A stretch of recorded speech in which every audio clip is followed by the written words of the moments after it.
listen to that rain. It's always such a pleasure to sit with you in the morning and listen to the downpour. Good morning, everyone. It's me, Dr. Plague. Thanks for joining me for today's episode of Cozy Horror. Let's get things started off right. It's always nice to have a job.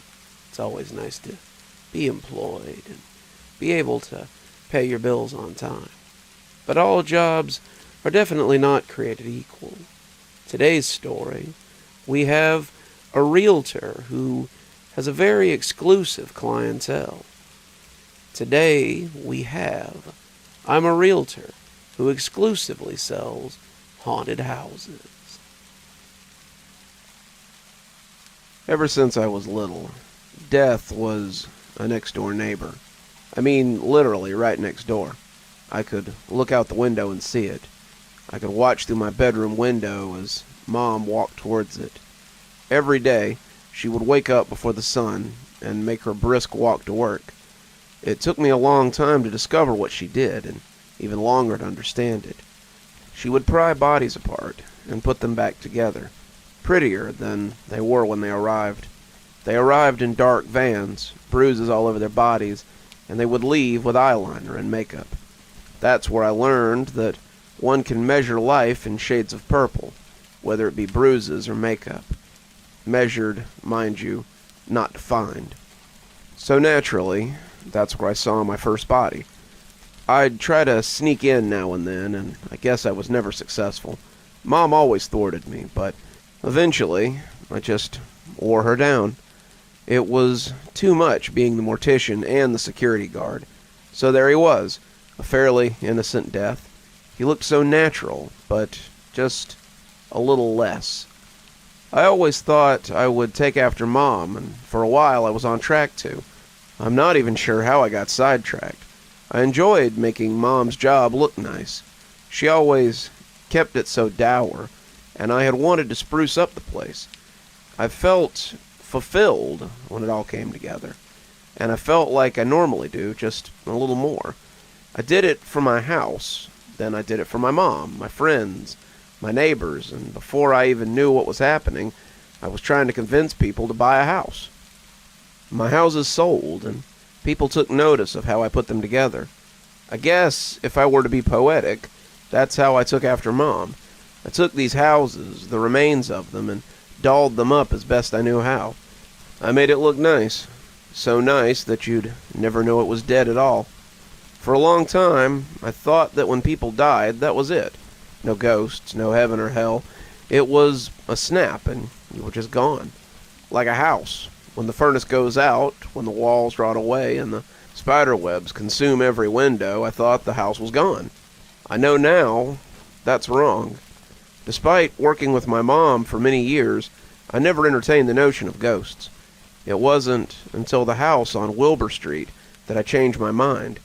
I won't go into too much detail, but that house was its own beast. And if it weren't for a strange but generous buyer, it might have been the end of my career. It was a weed, though, something that sprouted in me, unwelcome but beautiful nonetheless. A world you might not have ever heard of. A world that probably, if not for what I'm telling you now, you would likely go your whole life without knowing about. In the housing market, there exists a small but dedicated sect reserved for the enigmatic influential, or even the nefarious. I'm talking about the buying and selling of houses that have, in one way or another, been deemed haunted. Just like any realtor, I'll get my hands on a house sometimes. Sometimes I find it myself, sometimes it's offloaded by a larger realty company. Regardless, I'll go in, make the house look as nice as possible, just like I would with any other house. That was before I discovered this unofficial and morbid market. Unlike an unafflicted house, however, I would research and experiment. With enough research, I can gather information on who perished within the house and the cause of death. I also need to be mindful of people who lived in the home, but had relocated, as spirits can travel back to where their emotions were the strongest. like a magnet, pulling in metal sand. After gathering the information, I conduct my small experiments. The severity and nature of the haunting need to be distinguished and defined before I can even list the house. Something you might not know about most hauntings is how consistent they are. Sure, the activity will alter, but it will happen over and over. I've had houses you could set a stopwatch by. I use a marker to outline cups and dishes in order to check if they've been pushed. I take pictures of each room every hour, on the hour, so I can meticulously comb through them. Something you may or may not know about typical hauntings is they can be boring. Rarely do you come across an outwardly aggressive home. And when you do, the type of people that buy those, it's not my place, but it's troubling to think about what they might want the home for. That's neither here nor there, though. Haunted homes sell to many people. You have eccentrics and ghost hunters who want a place for entertainment. There are people who practice the dark arts, though you can typically sniff out the wannabe types. There are even people who just really need a home and try to get a cheaper deal. Depending on the haunting and its interest, sometimes they do. You have to call it a loss at some point and lower the price just below market value. That's how you do it. That's what this house was, I thought. Another suburban home I was going to take a hit on. Boy, was I wrong. Of course, that's how tales like these come to be. If I was right, if all I ever saw was a coffee mug move across the counter, then you'd never hear a peep out of me. The house was on Carter Avenue. If you don't know which Carter Avenue out of the hundreds that likely exist, then yes, you're not meant to. I got it for a bargain from my peer because, well, it was a house that nobody had high expectations for. There wasn't a history of violence or any mention of the occult, just a younger couple that passed away in their sleep. Carbon monoxide leak. To me, though, the house was lovely, if not for a small string of reported activity. The house could have been sold on its merits. It was in a quiet neighborhood. Everything looked new and had been taken care of. It was a picture of suburban living. So I hedged my bets and thought I would just make the house look like a proper home for anyone looking to buy.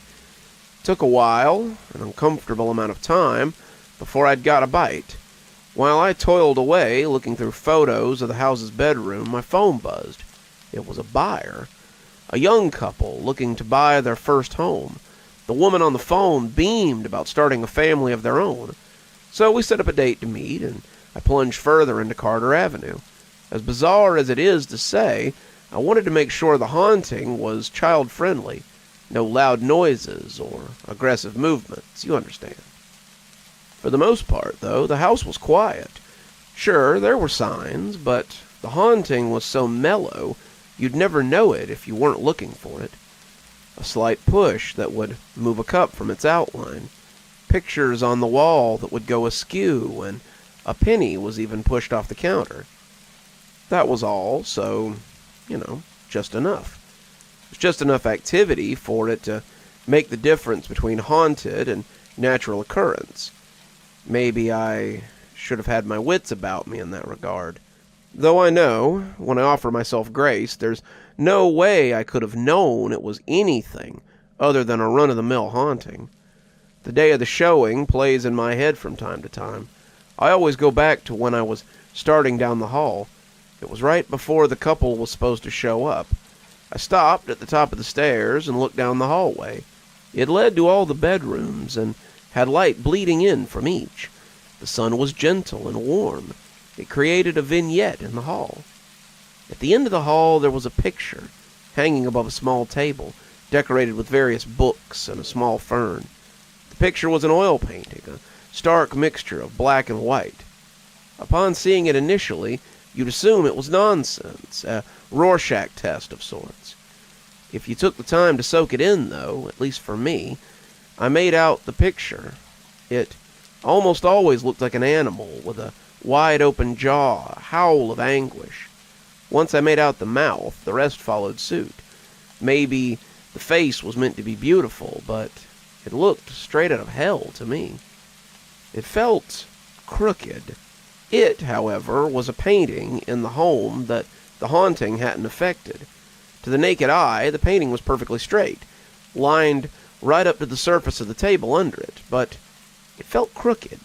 I could feel the painting making one side of my head heavier, craning my neck as if trying to see it from a new angle. The hall itself felt as though it was stretching out, pulling the details of the painting further and further away from me. The once warm vignette ignited from the room, turning into static with the tunnel. So it shouldn't come as a shock when I say I nearly jumped out of my skin when I heard the front door shut. My arms rushed to my chest as if guarding me from an incoming attack. Even without my hands actually on my skin, I could feel my heart smacking around inside. A few breaths in and out calmed me, and I gathered my senses. I quickly rushed down the stairs and spotted the couple, Sandra and Owen Welling. The door had startled me, but I'd informed them upon their arrival that they could just come in, as the house wasn't exactly booked for tours. Bounding down the stairs, I immediately started in with the pleasantries. They looked as normal as can be. The woman was a blonde, her hair just barely touching her shoulders. The man looked tired, almost like he had headed straight to the home from work. His brown hair haphazardly swooped to one side. I couldn't help but notice he was sheepish, letting the woman take the lead and speaking up very little. Admittedly, this annoyed me. They were a couple, and while every dynamic is different, I found it odd that he had so little interest in where he might build a family. It happened, though, and swung both ways. Suppose it's nothing more than a pet peeve, but it did inform me to pay more attention to the wife. So, with her trailing closely behind me, we toured the lower floor. It felt almost like it used to, showing off regular homes. The activity in the house was so sparse that I'd rarely stop to talk about it. In the kitchen, I informed them that it's best to leave cups and dishes a respectful distance from the edge. In the dining room, I informed them that sometimes they could hear a knocking on the floor above. The knocking noise was not audible from anywhere else in the house, which is probably the most peculiar haunt in the home, but it's harmless. She asked questions here and there, but it wasn't until we began to ascend the stairs that she started delving deeper.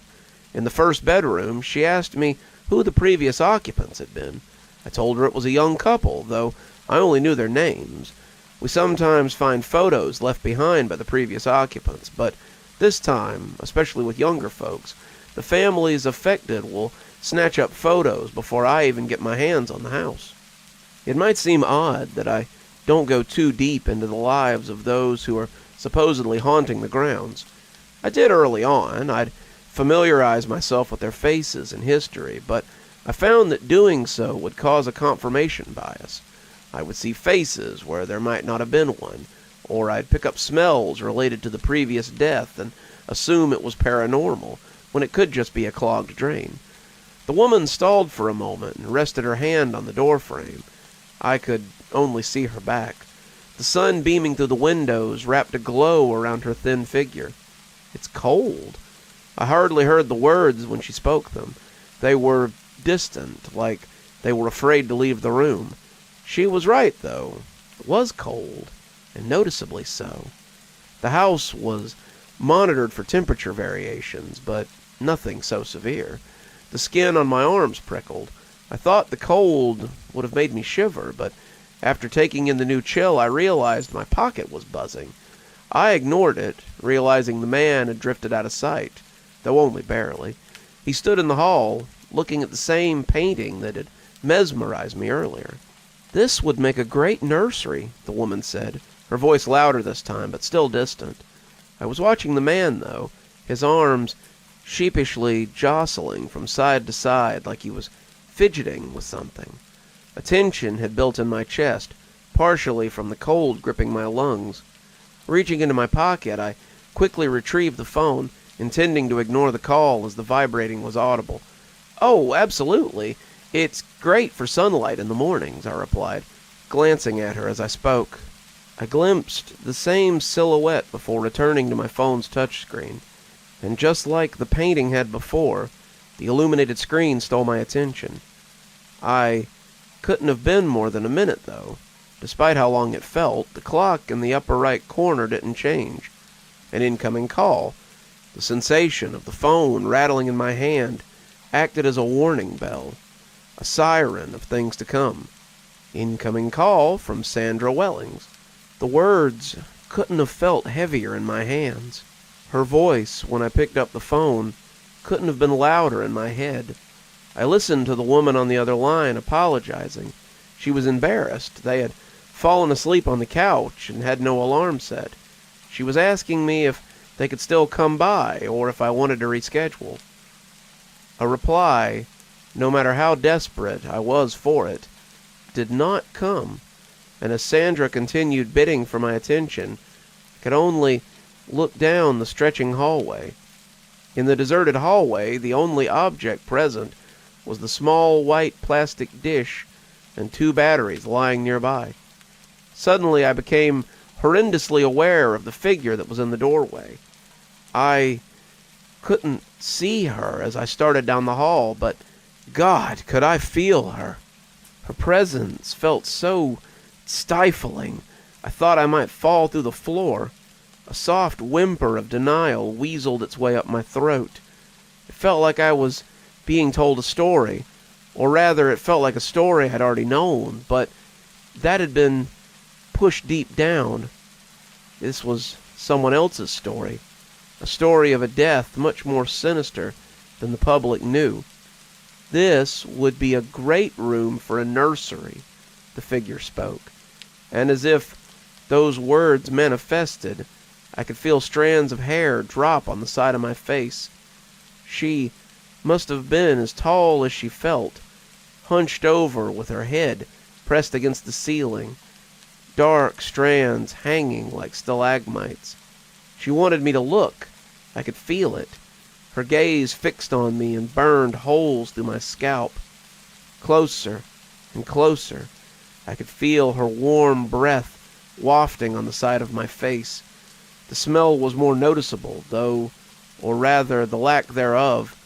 I could only watch the painting, the hallway, once again tunneling as I pondered if it was safer to look at her or ignore her. Hauntings could get bad. Yes, even this bad. I've experienced little myself, but this wasn't my first time, though my heart still bumped like it was. When the retching began, the decision to focus on the hallway became one that I picked. A guttural and whining scrap lurched from the woman, though. It sounded like pulling marbles down from metal tubing, and after a moment something spilled from her mouth. I could hear small thuds smacking the ground, one after another. Once again the sound reminded me of marbles. Then she was gone. I released the breath that had been held down as her weight lifted off me, allowing my skin to loosen. Looking down, they were all splayed out at my feet. They must have rolled around quite a bit after hitting the floor. A portrait drawn with AA batteries. A tale of heartbreak, scored by the chiding of a baby. A soft whine, much softer than the woman's. That room really does get so much sun. It had rested such a lovely glow on the crib inside. I could hear the baby crying from within it. I'm sure I could have heard it from anywhere in the house. It was ethereal, something I couldn't escape. It echoed through the walls and bounced around the room as I took my first step inside. The batteries around my feet shuffled aside and rolled, clattering against one another. A game of electric billiards. The sound of the baby crying became less defined with each step I took, its cries being pulled further through the veil. The white wooden slats of the crib ceased to be an obstacle, and I could peek over the edge. I didn't intend to step further. The bile was already churning. The sides of the crib acted like a dam for the wet, sticky mess inside.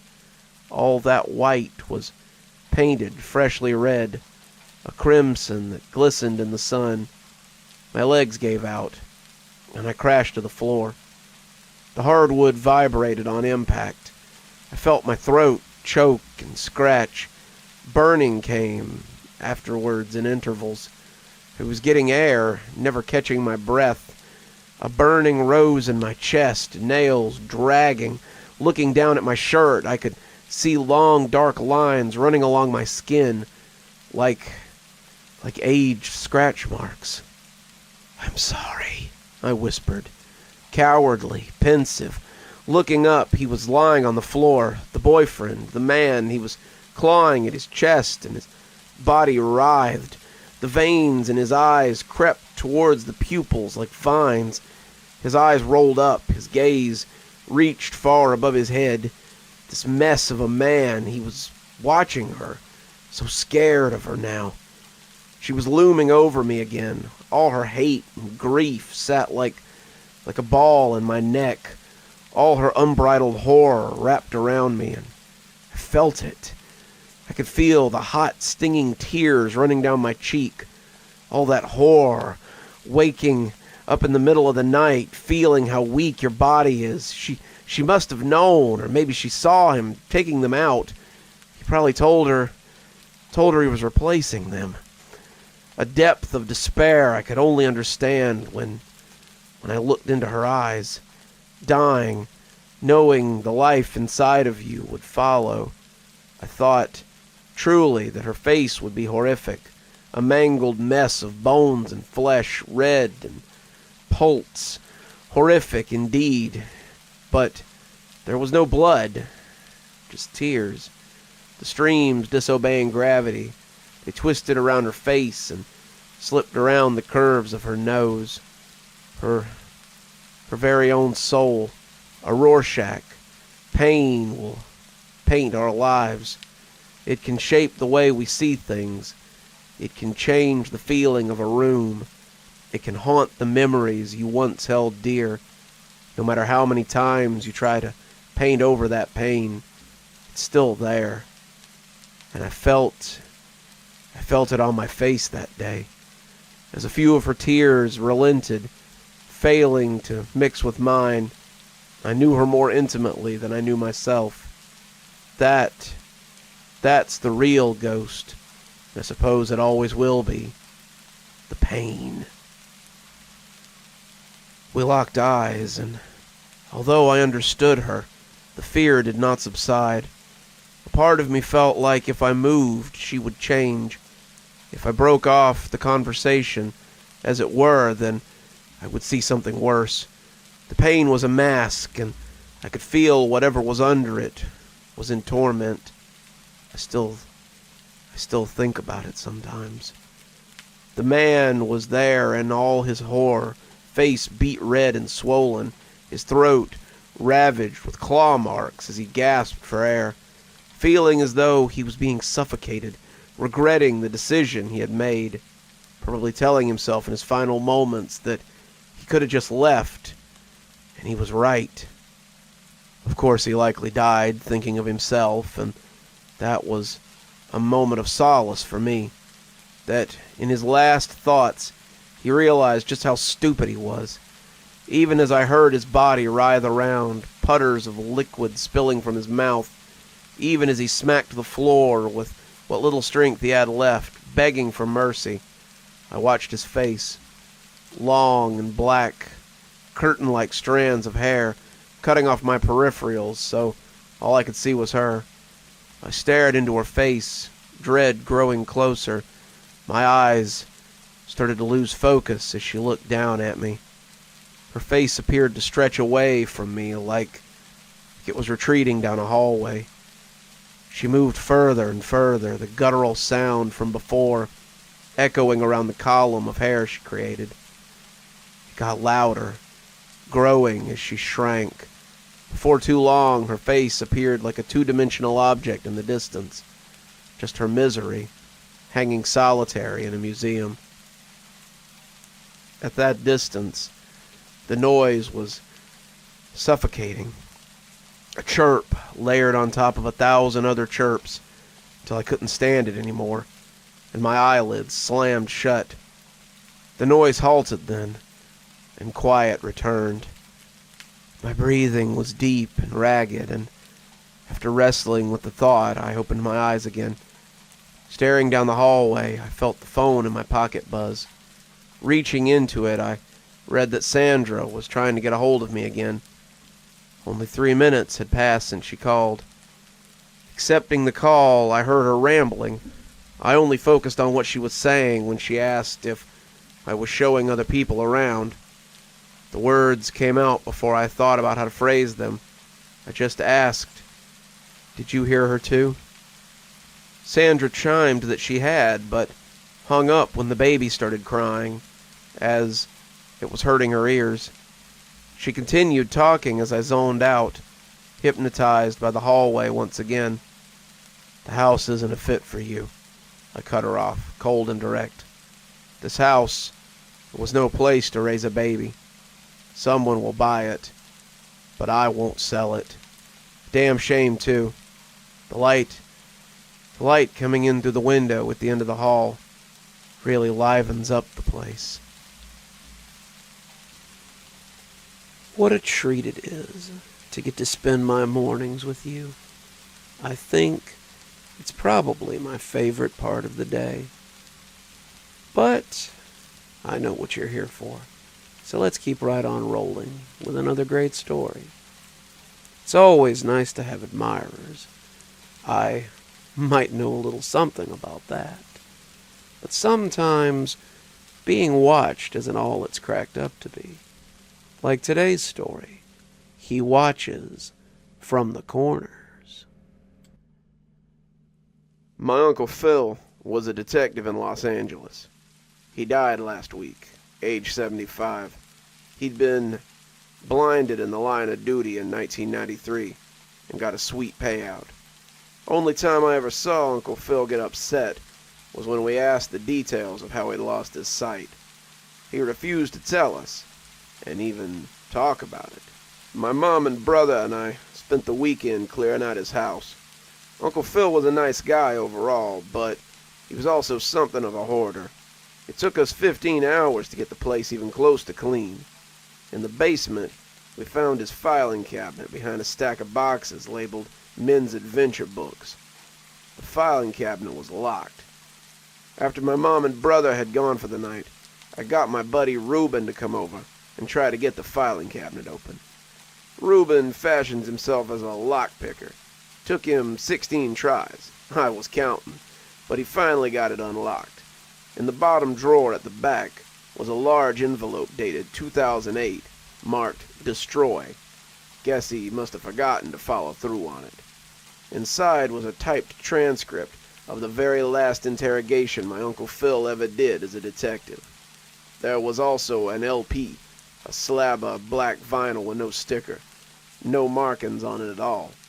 I don't have a record player, but Reuben, he said he moonlights as a DJ, and he had one at his pad.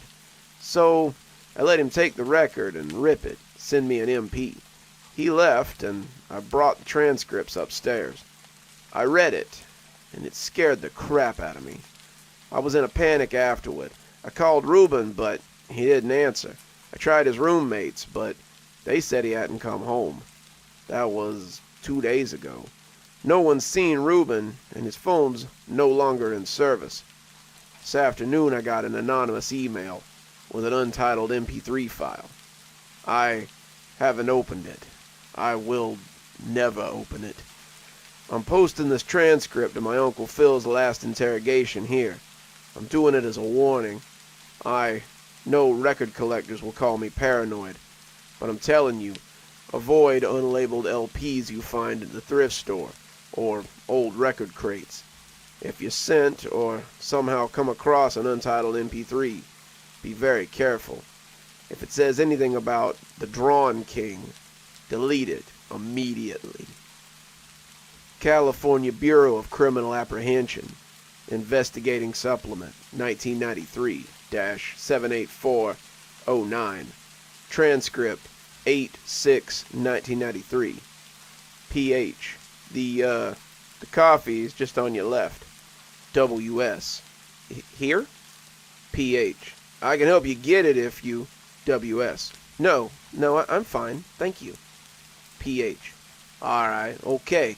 It's presently 1640 at August 6, 1993.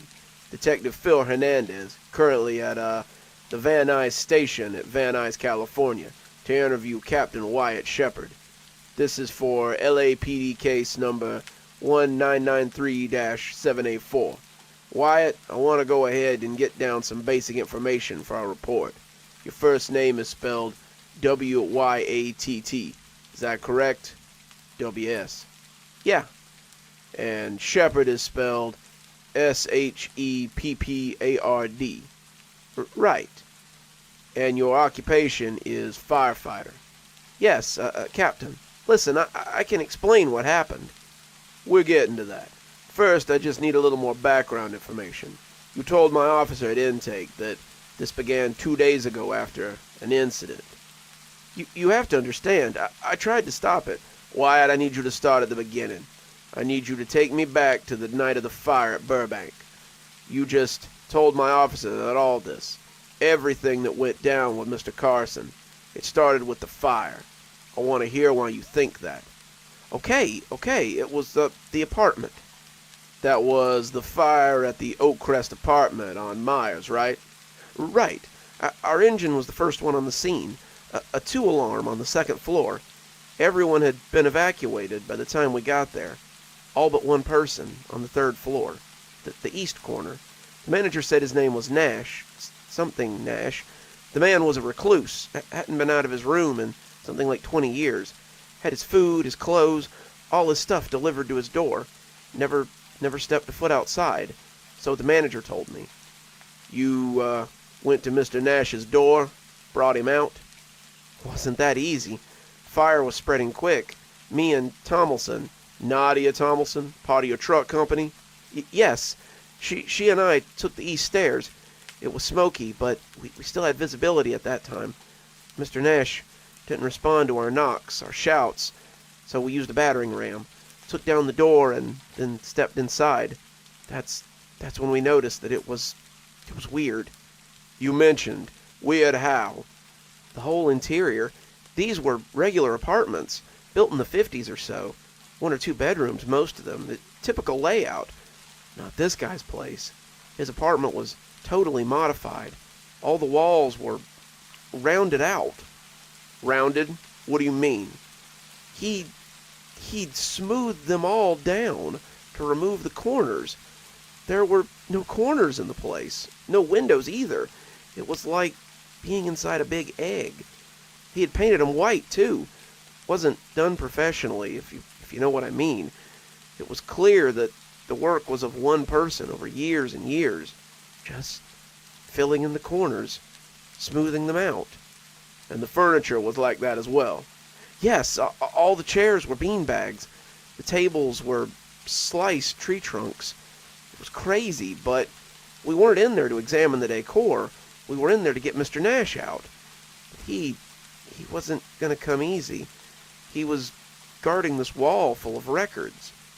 Like the records you smashed at the station. The records I smashed and scattered across the field behind the station. Yeah, we found the pieces. But you didn't put them back together, right? You couldn't do that. No, we haven't put the pieces together. You need to burn them, to melt them. Wyatt, we've gotten off track. Tell me about the apartment. Nash had tons of those records, easily 1,000, all stacked up, and he was holding one of them, sitting on his futon mattress and yelling this crazy stuff about how he couldn't leave, how if he left the apartment, he'd die. You gotta understand, the building was heating up. Smoke was filling the hallways. We had to get out, so we went to grab him, and that's when he pulled the revolver. He put it to his head, said he'd rather lose control over his own death. As me and Tomlinson were getting close, trying to calm him down, he pulled the trigger, and it didn't fire. It was an old firearm. I didn't get a good look at it. maybe it was busted. Anyway, I was able to smack the gun out of his hand, and we got him up and out. That's when you lost him. I didn't. We didn't lose him. We got out into the hallway, and he was carrying on, acting crazy. The smoke was so bad. We had respirators on. Put one on him, too. Had the added benefit of keeping him quiet. We moved fast down the hall towards the stairs, but the flames were coming up, right up behind the floor, so we had to stop. This is right outside the apartment, 312. Yeah, somewhere near there, I guess. I wasn't looking. Okay, go on. So I have Mr. Nash back in the corner, right behind me. Tomlinson is radioing down, trying to get help, trying to help the guided crews. They've got the hoses hitting that part of the building, putting down those fires long enough for us to get back. Maybe it's been 2 minutes? Probably less. Nash is right behind me, holding one of those records and mumbling, all scared. He's terrified and pulling on my coat. I turn and look at him, tell him it's only been a few seconds. That's when he shouts something freaky. He says, "He's here." I asked Nash who he was talking about, because I was worried, you know? Did we miss somebody? But at the same time, I had to turn back to Tomlinson, because she was giving the signal that we can move forward. That's when I hear it. You said it was a whistle. Yeah, it was like a little lullaby. Just a few notes, sing-songy, the way you do to a baby. Someone else in the apartment building? No, it sounded further away than that. Like from outside, like above the apartment building. But that's just what I heard, a whistling, a tune. The thing is, fires are loud. That's what most people don't think about when they sound like tornadoes. Just this blasting industrial sound. But I could hear that whistle over the flames. It was crystal clear. And it was just the once. Yes, just the once. And this guy Nash, he screams like he's being murdered. The worst scream I've ever heard. He's behind me still, right? I haven't turned around or anything, but I've heard people screaming before, in fires, several times. Horrible sounds. It'll haunt you. When I tell you that, they say, "Oh, you must hate going to amusement parks." But that's not it. People screaming on roller coasters or... Right. But that's not the same sound. What I'm talking about is, actually, it's playgrounds. I can't go to regular parks. For me, it's hearing children scream, even if it's because they're playing, having fun. The pitch is high and piercing, and that's what someone dying in a fire sounds like. Broken glass, screaming as the superheated air hits the lining of the throat. Anyway, this was worse than that. To be honest, it sounded like Nash was being turned inside out. So of course I reacted. I spun around to him and he's gone. He's just gone. And the record he was holding is lying there next to a little pool of blood. That's it. Poof. And Mr. Nash couldn't have just snuck past you. How? I had him in a corner. My back pressed up against him. I would have felt him push past. Would have seen him going down the hall. No. He was just gone. Vanished. All right. You couldn't find him. You get back outside. We looked. We looked everywhere, but the fire was growing and the other engine hadn't showed up yet. So we had to leave the building. I took the record and we exited. The next 3 hours we fought the fire. Didn't put it out until nearly 2 in the morning. The record was supposed to be handed to the officer on the scene. I know, but in the chaos, it ended up with us. In the engine and then back to the station. As soon as I noticed it, I called Stefan. Officer De Novo. Yes, he's a friend. We belong to the same gym. We know a couple of the same people. So when I saw I had the record, I called him. He said I should hang on to it, and he'd swing by the station to grab it the next day. It wasn't like we considered the thing evidence, or right then it was just Nash that was missing. That record have a sleeve or a jacket or whatever? No, it was just a disc. Corners, right? A sleeve would have had corners. Your truck company consisted of 5 firefighters. You, Captain, Nadia Tomlinson, Lieutenant, Dave Carlson, driver, Jalen Ordelia, and Grace Zhang, firefighters. Yes, and they all saw the record. We looked it over together. Was there anything written on it, or... Yes, the label. It was printed. Like, this thing was pressed and legit. I don't know much about vinyl, but it didn't look homemade or anything. And what did the label say? It had some numbers, and then just this one phrase. Not like a song list or a band name or anything. Just this one phrase printed on it. It said, "Play me, and I'll come to you." And did you? Yes, we did. We put it on the turntable in the break room, and all of us sat around and listened to it for a few minutes. First 15 seconds were just tones, like electronic noises. And then there was, I don't know, like a field recording, like someone was outside with a microphone. There was wind and chimes and maybe trees rustling, and footsteps crunching on rocks and pebbles. Then a voice came on. It was Nash. You're saying he made the record? It was his voice for sure, but like a lot younger. I'm guessing it was recorded 20 years ago at least, maybe even longer. What was he saying? It's like a spell, near as I can describe it. It's him speaking English and chanting stuff. I can't recall all the words, but the phrases were a bunch of craziness. The weirdest one was like, "Cyst with twins inside, the edge of light, and praise the blood-ridden splinters in the hands of the sepulchral seers." All of it garbage, right? I thought so at the time. I really thought so, but at the end of the record, it was just 10 minutes long of chanting. Nash says, "I conjure you. You are sown. You are here. You are grown. The drawn king. Come to me." The Drawn King. Right. That was the name. What he called it. The talking stopped there. Then we're all sitting in the rec room, right? We've all just come from this fire and we're cooling down and getting some much needed downtime. But that record, all of us, we were on edge. I looked around the room and even Jalen, the coolest guy, he was looking anxious as all hell.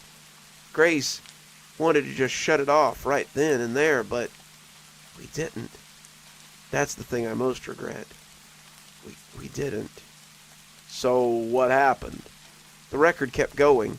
Those sounds of wind and chimes and rustling of trees, and then the whistling.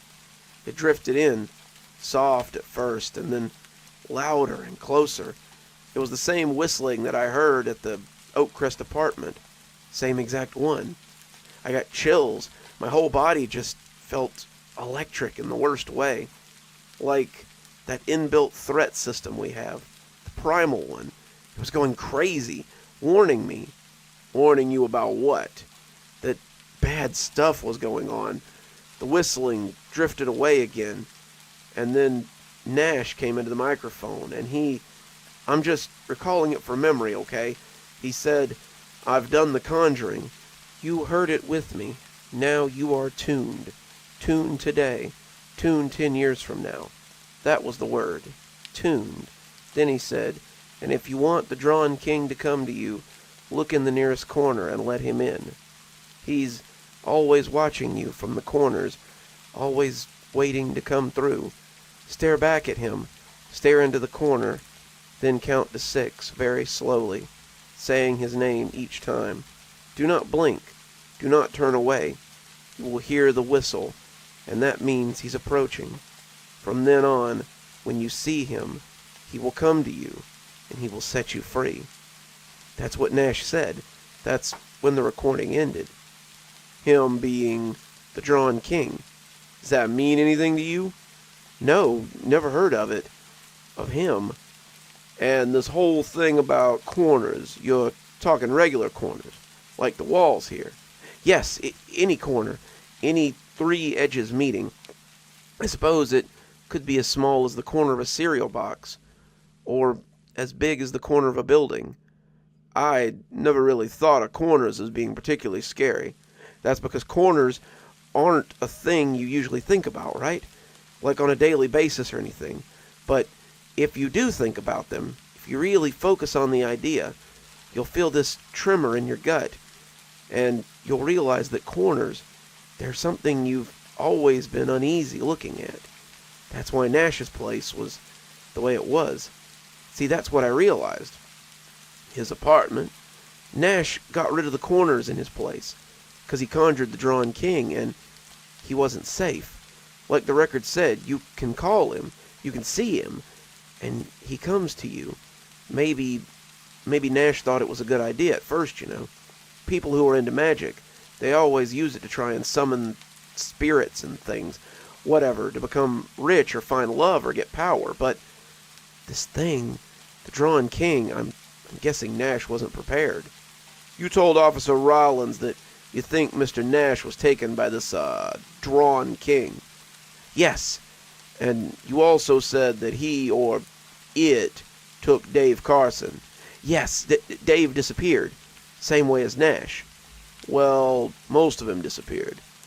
Officers recovered Dave's lungs and larynx at your fire station. You have to understand. I'm trying to, Wyatt. To be frank, it sounds crazy. I know that, but you don't see what I've seen. Explain it to me, then. What exactly happened to Mr. Carson? After we listened to the record, everyone got upset, creeped out. Tomlinson, Jalen, Grace, they went upstairs to bed to tune out.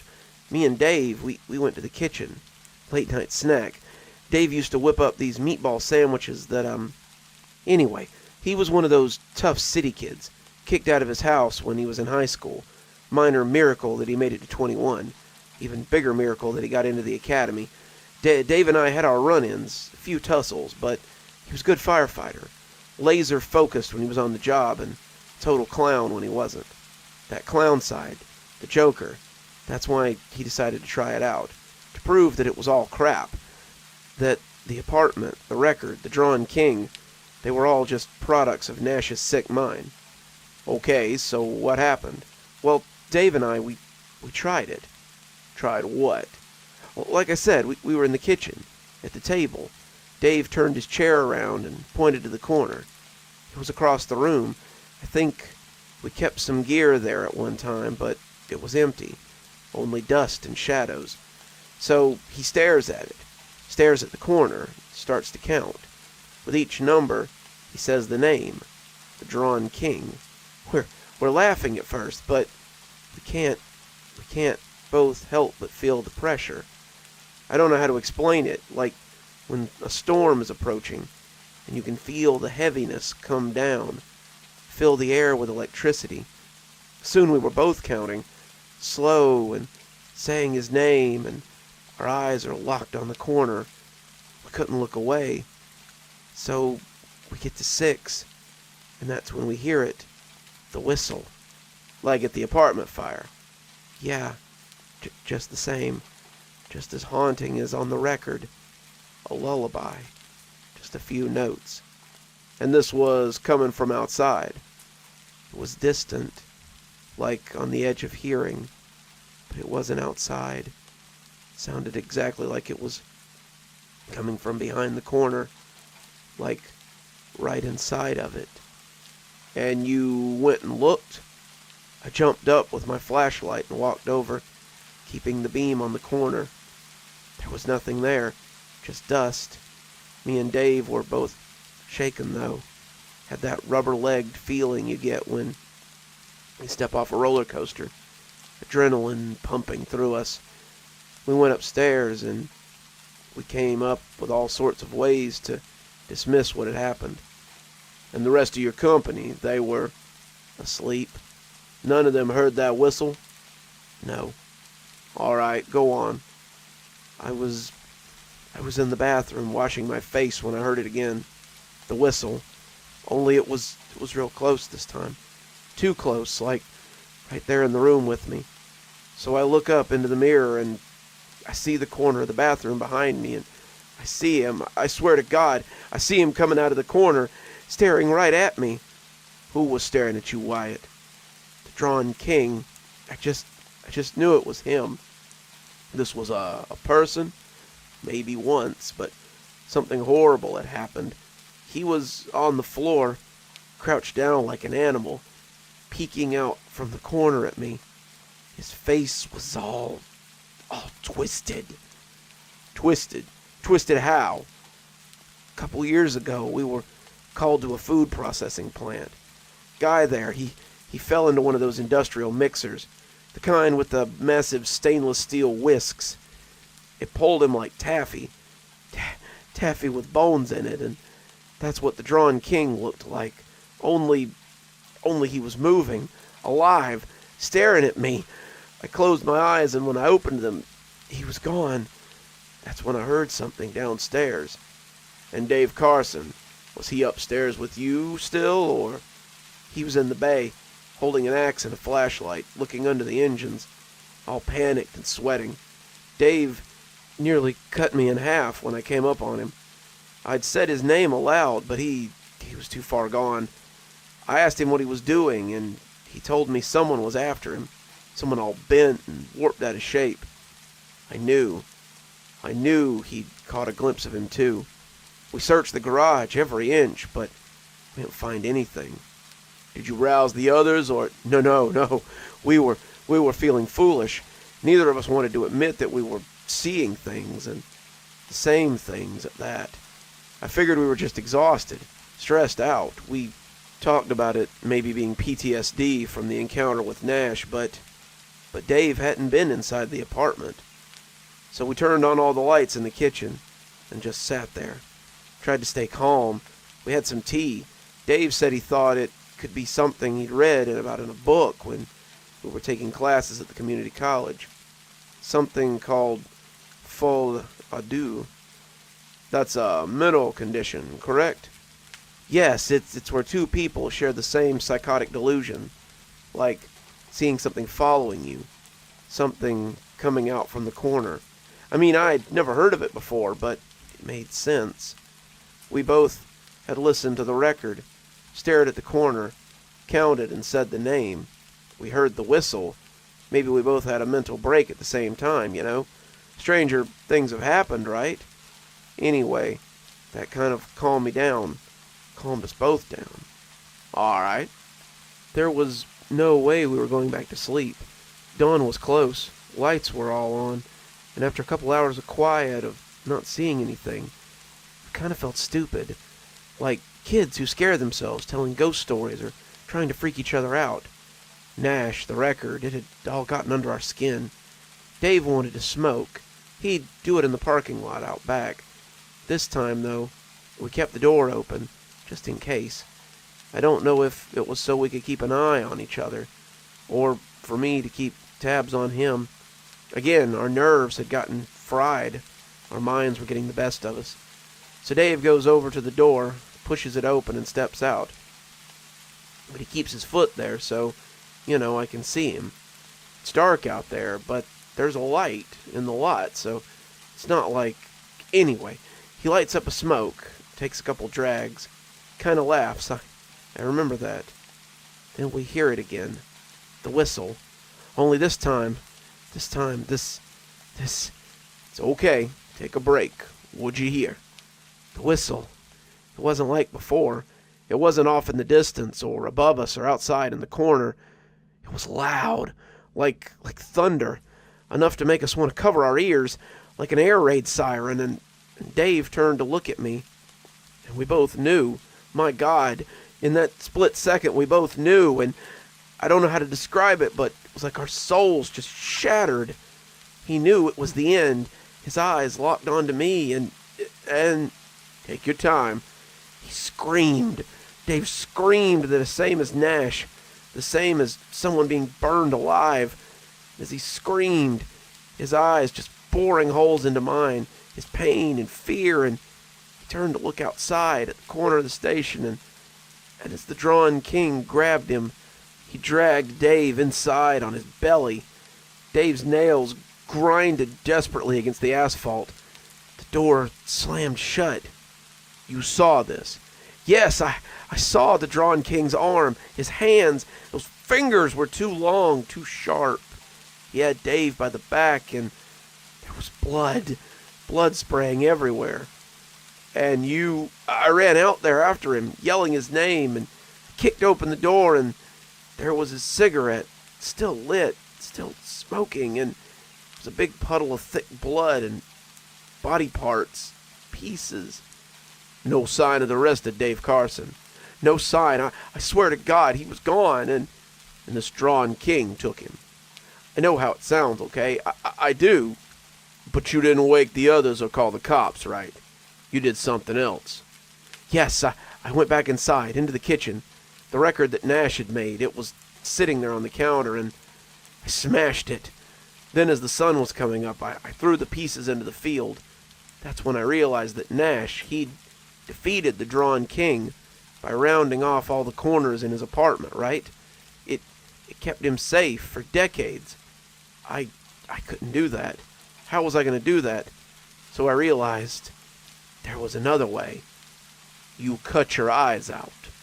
With a potato peeler. I suppose a knife or a pin would have been easier. Why did you do that, Wyatt? It was the thing I remembered Nash saying on the record. I guess maybe he didn't think of it, or he didn't have the guts to go through with it. Me, I didn't want to be trapped like a zoo animal the way he was, so I figured I'd do the other thing. If I can't see the Drawn King, then he can't come to me. I'm pretty sure my 5-year-old nephew thinks the same way. Obviously it worked. I'm here, aren't I? Yeah, you're here. It's a good thing those records burned, but I smashed up the very last one. Dave Carson's dead, Wyatt. Torn to pieces, basically, and you're the last person seen him.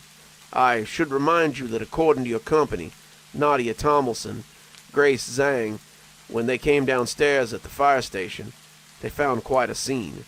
Your eyeballs on the kitchen counter, Dave Carson missing, big puddle of blood, you babbling about things coming out of the corners. That's a bad look. Miss Tomlinson, she says you were acting strange after the fire, after listening to the record, and as you said, you and Dave had run-ins before. I didn't kill him. Your fingerprints were on Dave Tomlinson's windpipe. His blood was also all over your hands. I told you that's how I found him. You're going to be charged with Mr. Carson's murder, Wyatt. Well, I won't be convicted. I didn't do it. I'll prove it in court. We got a lot of evidence to the contrary. And besides, I've heard the record. What? Sit down. Now listen to me. In the basement of the Oakcrest apartment, there's a storage room that survived the fire and the water. We did a thorough investigation and found 2 boxes of Nash's records. I listened to one of them last night. Your description is very accurate. In fact, I got the record here on the table in front of you. So you know.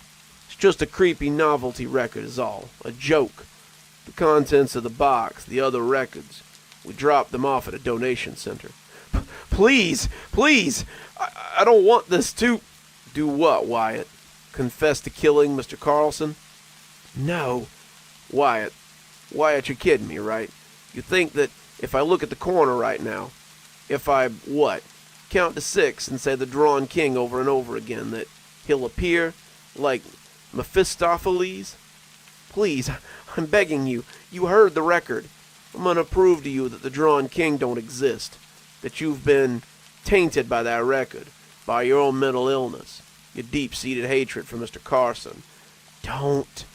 For the record, no pun intended, I'm turning on the record to my left, on the floor.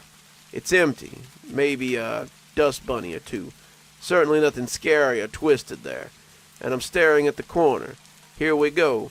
1, the Drawn King. 2, the Drawn King. 3, don't do this, detective, please. 3, the Drawn King. 4, the Drawn King. 5, the Drawn King. I'm begging you. 6, the Drawn King. And Now, how long, Wyatt? No. I don't hear nothing. No whistle, no creepy noises at all. And I'm looking and... Nope, there's no person hiding in the corner. Guess I was right about the dust bunnies. Note, an audible whistle is heard on the tape recorder. It is of medium volume, melodic. Oh, God. Don't mess with me, Wyatt. You heard it. You heard it. He's coming. I'll be back in a few minutes. You stay seated and... Jesus! What is... You see him. I know you see him. What is... No. Use your pen. Use your pen. There's a garbled scream, believed to be from Detective Hernandez. Tape cuts out then. Listening to the rain always makes me long for a pot of tea. I think I might go make one while we listen to this next story. Like the man said, you gotta know when to hold 'em, and you gotta know when to fold 'em. But the subject of our next story may have a little bit of confusion in that department. Let's move right on into, if you gamble with a man with a hat for a face, know what you're wagering. All I ever wanted was for my wife and I to live comfortably. But the longer we stayed together, the higher our bills became. We'd already fought off debt from college, barely scraping by. Even after we paid them off, we were only able to afford a tiny apartment on the outskirts of New York. Sidewalks laid cracked everywhere, while finely condemned buildings sat sadly against their crooked foundations. Crooked lamp posts that hang only by electrical wires. Graffiti marked every street corner, and bland art that existed without rhyme or reason. Homeless people could be found on every street corner, a constant reminder of what would happen to my wife and I if I failed to keep up with our payments. However, I managed to make somewhat decent money as a plumber, but even then, it sometimes wasn't enough to deal with the loan sharks, the hefty utility bills, the food prices, and gas money. I was willing to do anything to get us out of there. And that is where I encountered gambling. I was willing to take the risk. I'd take any chance to obtain a reward, even just a small one. It started out with a handful of poker games. Then I moved on to scratch tickets and slot machines. All I needed was enough to get by. Unfortunately, obtaining a payday from the casinos was impossible. I started growing desperate, which only led to more debt. The whole cycle sucked me down like Odysseus' ship into Charybdis' maw. Just like that, my relationship with my wife began to tear apart. My wife and I were once so close. Before we married, there would be days that we'd work together at the wood shop, creating 3D prints of various sci-fi characters in video games. Other times we'd study the components of circuits and use them to create elaborate lighting displays whenever Christmas arrived. Our wedding day was supposed to be the greatest day of our lives. Instead of relying on the help of others, like we did back in college, we relied on ourselves. But my actions tore all that apart.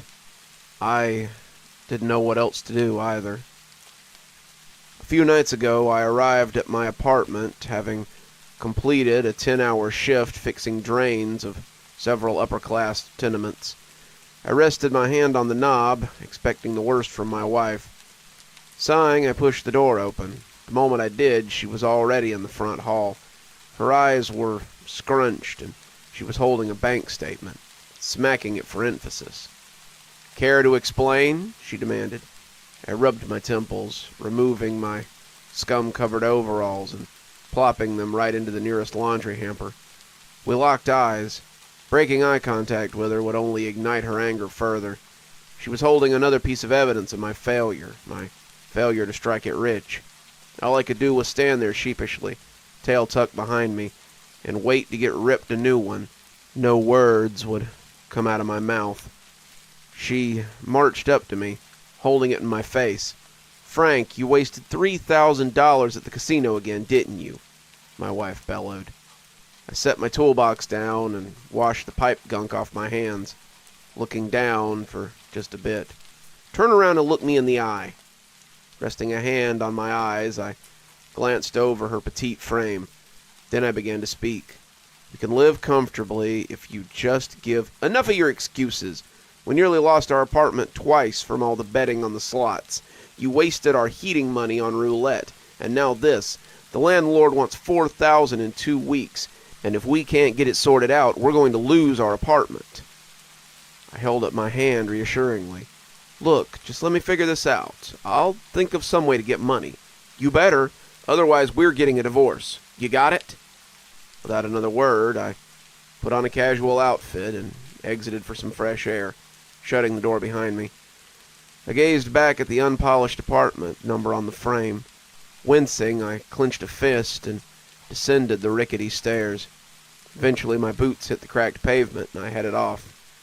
I stood outside a graffiti-covered subway station, pacing around, hands in my pockets. My fists constricted as I pounded a nearby wall. There's no way I could have been able to make that kind of money. Craps were too unpredictable, arcade machines were always rigged, and roulette was too high in stakes. Seeing red, I screamed and kicked a wall as hard as I could. My foot throbbed, and once I was done with my fit, I broke down sobbing. The sidewalk darkened with my tears. I pressed my head against it, clawing at it until my fingernails turned crimson. Then I felt a tap on my shoulder. Wiping my tears away, I glanced over. A card was lying on the floor.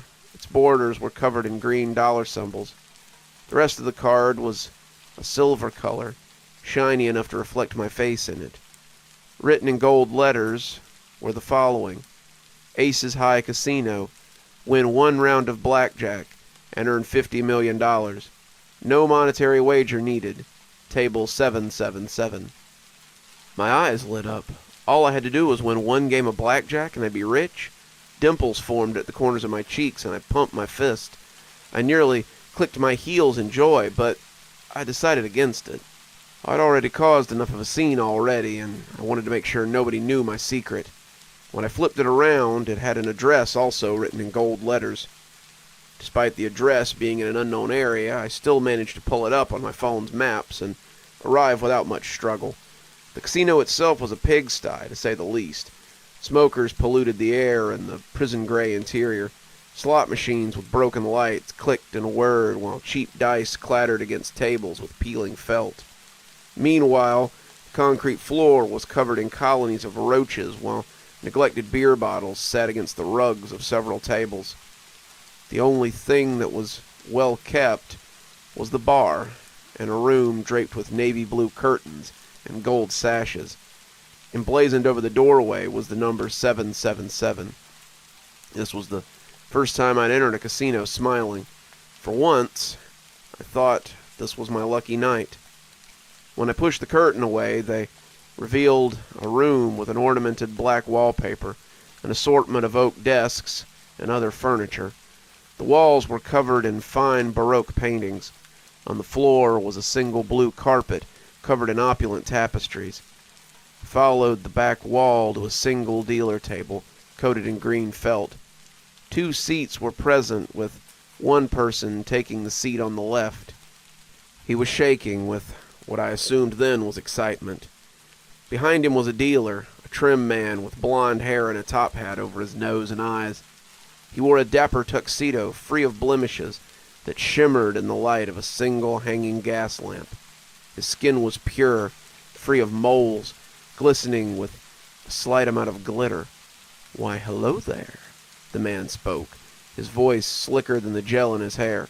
"Are you here to win big?" Unlike the loan sharks, his teeth were cleaner than a freshly washed plate. "Yup, deal me in," I said, straightening my back, shuffling into the last seat. The other player had his jaw locked together. His eyes were drooping and bloodshot. Sweat pooled around his brow like glass beads. Just like him, I always felt nervous about losing, so their reactions were understandable. "You know the rules of blackjack. I deal out cards. You say hit me if you want more cards. Get closest to 21 without going over. Dealer only draws 2 cards, and you can also surrender your cards for half your bet.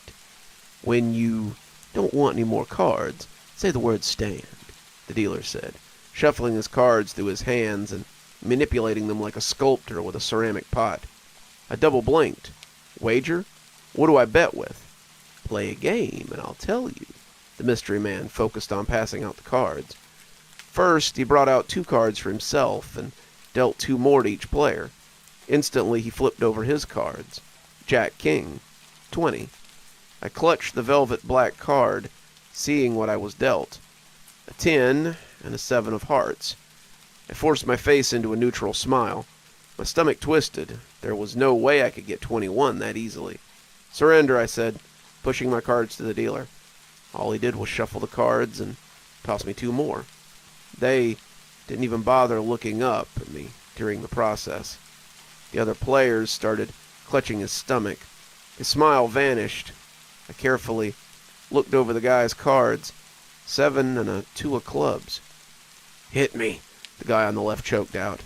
An ace of spades. Total of 10. Sweat trickled down his head like a shower in April. His eyes welled up with tears, while foam developed in the corners of his mouth. I raised an eyebrow, wondering what his deal was. I knew the stakes of gambling, but my sixth sense was telling me something was just not right here. No, that couldn't be true. Even if there was some kind of string attached or fine print I didn't read, I couldn't risk giving up on that kind of money. Besides, this might have been my only chance to obtain such a vast reward without much risk. Hit me, the man wheezed. 5 of hearts. His teeth chattered. While I waited for my turn, I stood up and walked around the room, getting a closer look at all the ornate gadgets and such. My eyes focused on a painting on the leftmost wall. It resembled a man in a rich military regalia, but something made my hair stand on end. His upturned white mustache looked damp, and his face sagged like they were crying. Linear, stick-like shadows were cast on the sleeves. Edging forward, they came into focus. Hands. I followed their form outward, which extended into oily, dripping arms. Shh! A faint noise echoed from somewhere in the room. What? I mouthed, turning an ear to the source. Shh! It came from the painting. I backed away, hands at my side. Was someone dragged into that painting? Where are you going? You forgot to pay up, the dealer yelled back, hands slamming on the table and pulling out a sack of navy blue poker chips. I double-took. I thought the card said that no monetary wager was needed. There isn't. Then I looked at the ground. There was a second rug on the ground. The tapestry matched, but its pattern didn't match with the other rug. It was off-center from the rest of the decorations, like someone didn't even bother setting it up properly. Taking a closer look, I could hear faint whispers coming from it, too. When I looked back up, the guy on the left was gone. I rushed over, checking his cards. A total of 25. Swallowing saliva, I stood in confusion, wondering what to do next. I scraped my fingernails against my palm. I needed that money. If I didn't get it, I'd lose my wife and my apartment. And what about loan sharks?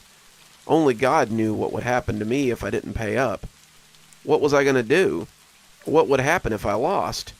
Would I turn into another object, just like the other guy? Or would it be a worse fate than that? That's because there isn't a monetary wager. I'm still taking half of what you owe. In my game, your payment is in pain. A sharp stab punched my left side. It felt heavier than before, like my veins were replaced with tungsten. I grabbed my fingers around my chest.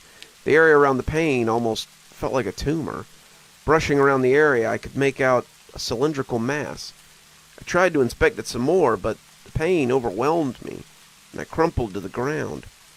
I crouched down on all fours, trying to get back to my seat, but the pain froze me in place. Reaching out a hand, I called out for help, but I got nothing.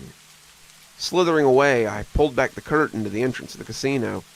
I spat on the ground from the bludgeoning pain. Don't feel out of luck? You can still surrender once more and have 2 chances left. The dealer smiled, adjusting his hat.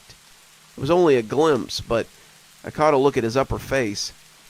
His eyes were on his hat, and his forehead was blank. The dealer looked plucked straight out of an Alice in Wonderland book. What or who was this guy? Think long and hard about it. I saw you arguing with your wife. I clambered back to my seat.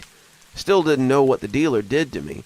Something in me forced me to get back up and keep playing. More questions ate at me the longer I played. How did he know that information? Then I remembered feeling a tap on the back at Grand Central Station. The card that brought me here. He couldn't have been human. Was he some kind of demon? I didn't bother asking. There wasn't any way he would spill the beans about his nature anyway. After what seemed like hours, I managed to writhe back to my seat, slumping over the table like I'd just had the worst hangover. Ready to try again? The charming man said, resting his chin on his interlocking hands. Reluctantly, I gave him a thumbs up. He took back the cards and began manipulating the deck again. I analyzed every move he made. None of the cards were tricked. He wasn't second dealing, and he didn't have any aces up his sleeve. Never revealing anything under the table either. His honesty was the only thing that brought me any reassurance. Still, keeping an eye out was critical. The dealer revealed his cards.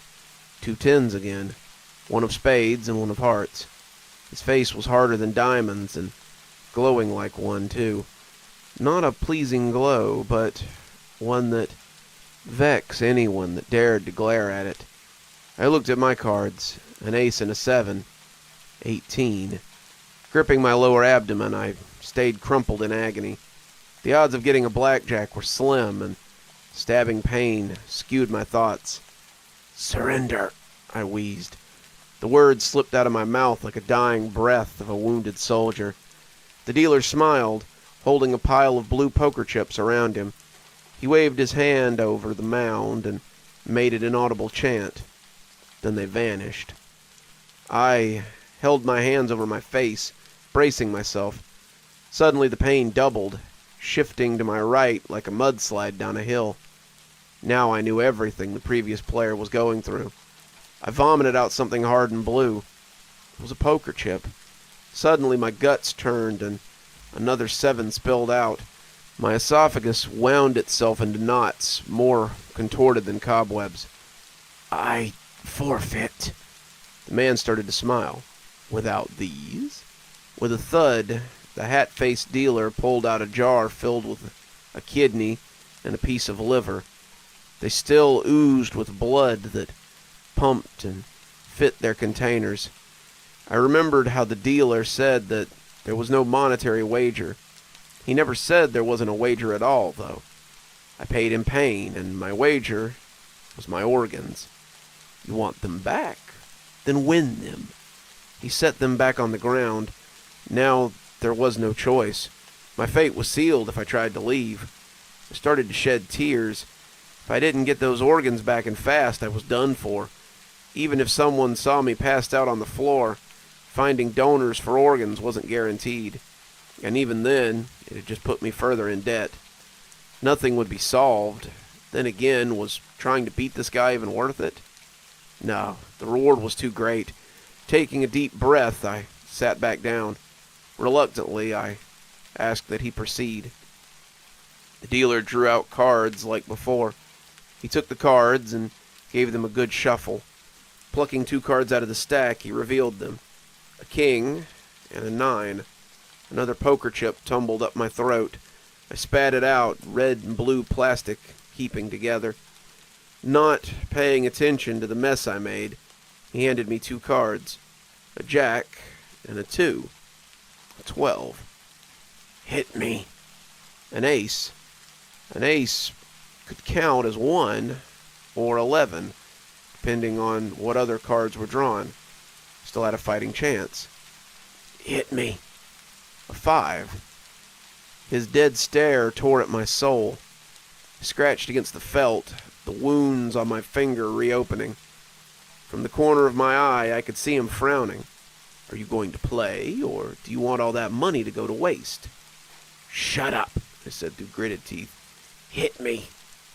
I watched the dealer play out the last card. A queen. You lose, the dealer said coldly, grabbing a pile of poker chips and holding them close. He waved his hands over the mound and made another incantation. Then they vanished once more. Everywhere at once, burning pain seared my skin, making me black out. When I woke up, felt my arms, they were covered in something hard and blue and plastic. The clothes were gone. I examined my extremities and my torso. My skin was missing, replaced with poker chips. They were shaped to fit every part. Cracks filled with blood gushed out with every slight movement I made. Horrified, I spilled my guts. More poker chips slid out of my throat. Piles of skin laid clumped to the side of the table in hideous pink and blood-red sheets. I think you know what's at stake now. One try left. You better make it count, unless you want to end up as an object for all eternity. The rigidity of my plastic-coated skin made every movement expose more and more cracks, searing my muscles. I groaned as I raised myself up. Crimson liquid dampened the table. I pounded at it. This was it. I either walked out of here with my money and saved my marriage, or I lost and suffered a fate worse than death. Giving up was not an option. I gave the mysterious man a death glare, not even bothered by his resistance.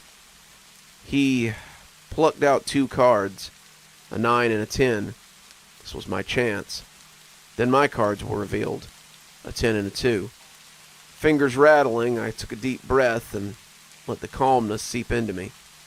Hit me, I sputtered. Another 2. Huffing, I opened my mouth to speak again. The dealer just stared at me, tilting his head like a vulture waiting for roadkill. The poker chips rattled again, grinding against each other. Hit! I paused for a moment, collecting my thoughts. At a value of 14, I needed at least a 6 to beat the dealer, but an 8 or higher would result in disaster. Gulping down another chaser of saliva, I spoke. Hit me! To my chagrin, a 5 slipped out of the hand. I was now tied. Staring at the pile of skin and my other organs, I closed my eyes and shook in horror. An ace or a 2 were the only cards I could draw in order to win. I looked down at my cards, sweat dripping on the table. With a quick glance, I gazed at the eyes on the man's silk hat. Don't keep me waiting, the man demanded. I'd begun to hyperventilate. His stare grew more intense the longer I waited. His confident smile turned into a frown of irritation. Eyebrows and mouth were twisted into a hideous snarl. He rattled his fingers against the dealer's table. The cacophony made my ears go numb. Then I whispered, Hit me. The man darted up, smiling back in anticipation. I'm sorry, what was that? Closed my eyes, expecting the worst. Hit me! I screamed at the top of my lungs. Then, the last card was revealed. A 2. I'd won. My mouth dropped open. The sheet of skin unfurled themselves and flattened over me. 2 organ jars spilled over, their contents rising in a beam of white and torpedoing back into my body. Immediately I yelped at the top of my lungs, clicking my heels and doing a little jig. I regained my strength, instantly looking around for traces of my prize. For several minutes I wasn't able to uncover anything. Staring directly at the dealer's face, I asked him to reveal the prize. I don't have it with me, he said blankly. Not listening, I scrutinized every inch of the room, looking beyond his station, checking under the table, everywhere. I searched everywhere for my prize, my happiness dissipating. With each step I took, my smile faded even further, twisting into a frown. My nose crinkled. "Where's my 50 mil?" I demanded, overturning the table, ripping off the ornate paintings and yanking the tasseled rugs off the floor. "You promised me 50 mil if I beat you. Do you realize what's going to happen to me if I don't get that money, you charlatan?" The strange man just stood there, not even acknowledging my plea. "You promised me money. You're a thief," I roared, pointing an accusing finger at him. "I only did this for my wife, to save my marriage. I almost gave up my life trying to help my family out. You can't take that away from me." The demon stuck his hands behind his back and shook his head. He rolled his eyes back in thought. Something was up with him. "You aren't like the other gamblers," he said. "What other gamblers?" I said, looking back. "They all wanted the money for worthless things. A mansion with fountains and a view, hookers, a trip to Tahiti." He paced around me, his face rather relaxed and calm. Never once did he lose eye contact with me. "But you had such determination to help your family that you would risk everything. I admire that. It took me a while, but I figured out that you're actually a kind-hearted person." I saw red and tried to punch him. He grabbed my wrist, shoving it back. "Listen to me. I understand your rage. There never was a prize in the first place. It was nothing but a lure to capture those that wasted their lives away. But there's one thing you don't understand." I thrust my hand back. "I understand you nearly killed me for nothing." "Yes, but that was before I saw you the way you really were. Listen to my words." Slowly I relaxed my posture, but I remained firm. "Why should I listen to you?" "I can help you out of your situation." "You owe me money, you snake," I said, my nostrils flaring. "You never needed the money in the first place." Taken aback, I retreated. "What do you mean?" I said. My arms relaxed once more. "You're a plumber, aren't you? I saw you come home from work. I also caught a look at your schedule. 40 hours a week for $38 an hour for 5 days a week. That's $36,000 a week for 2 weeks. You already have everything you need." "But you don't understand. They need 4,000, I pleaded. He wouldn't budge. "Trying to earn this money via dumb risks and chance will not get you anything. Look at all the things you've done wrong." "And I want to change that," I said, wiping my eyes as they began to tear. "But what am I supposed to do now?" "The only way you can earn that money is through grit and spit," he said, walking around me. "You aren't going to find solace through good luck alone, and you already have the tools that some people don't. If you give up now, you might as well have lost. Think about it." With those last words, he raised his hand and snapped his fingers, disappearing without a trace.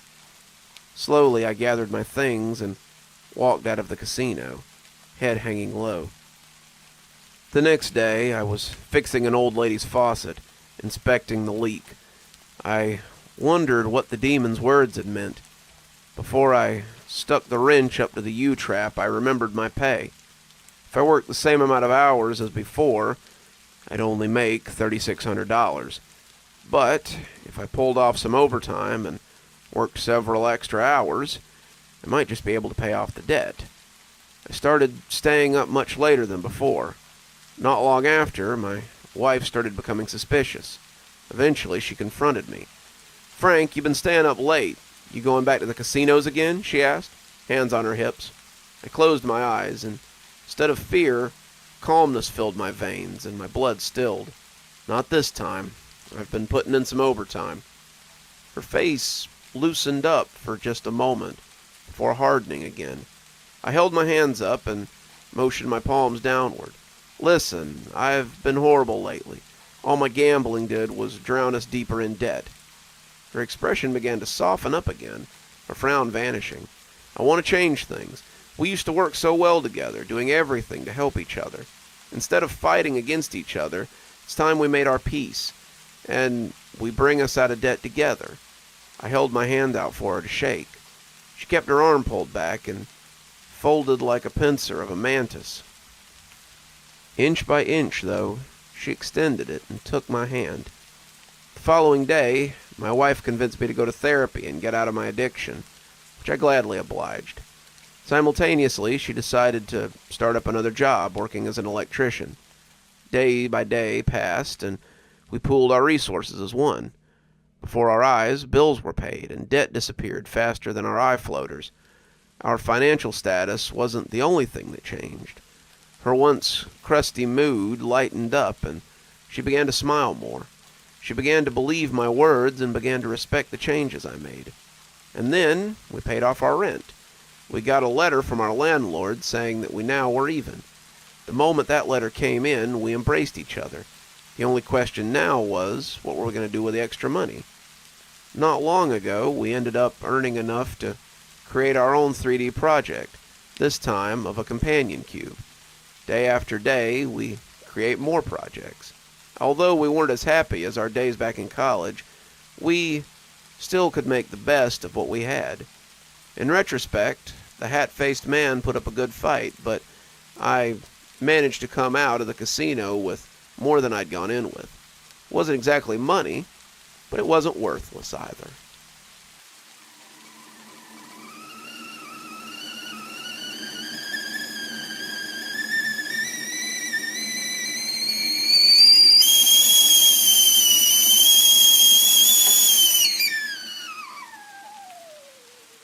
Sounds like my tea's done.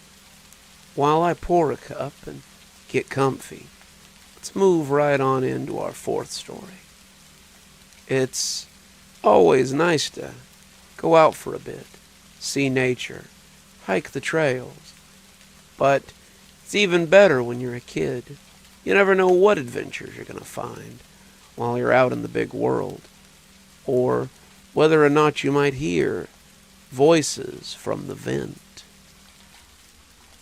I remember when playing behind my house was an endless exploration of imaginative adventures that could only further inspire my 8-year-old mind. Many times I was a barbarian warrior, like Conan, lopping off hands with my enchanted tree branch. The evil beasts conjured up in my mind stood no chance against my strength and wit, my lust for action and romantic adventure. However, I now realized just how close my world was to intertwining with the Sumerian, his fiction. For many years, the tales of sword and sorcery described monsters of unfathomable terror. Oh, such only brute force and unwavering mind of a fearless warrior could encounter and hope to defeat them. I was not this warrior, yet my discovery of a hidden terror seemed to be destined for me to find. For when I wandered off the set path which led from mine to my grandparents' house, I stumbled across a shaded patch of forest with a small, murky pond at its center. The area was dead quiet, save for the crunching of dead leaves beneath my feet and the occasional nerve-wracking pop of breaking twigs. I remember a slight fog over the water, more like a vapor dissipating, as if the pond was boiling. Yet, being an ignorant youth, I reached down and touched the surface and felt it was very cold, so much so that I drew my hand back in surprise, only to begin violently wiping my fingers on my clothes, for the liquid was like some sort of sticky alcohol. With the commotion I made, I heard across the water a soft rustling that seemed to be heading around the pond in my direction, but I stopped once I glanced towards it. For all my fear of the sound, my eyes suddenly came across a shape in the center of the pond. It was like a pale, smooth limestone, yet from it came a small, delicate trail of bubbles, escaping from an unseen pocket of air. Stupidly, I started to lean forward, squinting for a better look. I fell, my body submerging in the cold burning of the foggy liquid. I desperately tried to place my feet on whatever ground I could find, but there was none. I kicked and thrashed towards the surface, not wanting to open my eyes for fear of the liquid blinding me. Suddenly, I felt one of my feet strike something hard. The limestone, maybe? But in response, there came a sound, a low grunt of some kind. The pond began to build up a slight current, and, as if returning the favor, a sharp pain hit my thigh. I screamed into the mysterious water, and put all of my effort into reaching the shore of what now seemed to be an infinite ocean. I was no longer Conan as I breached the surface. I was a child crying out for his parents, smothering from the fumes of this potentially poisonous body of a creature-infested water.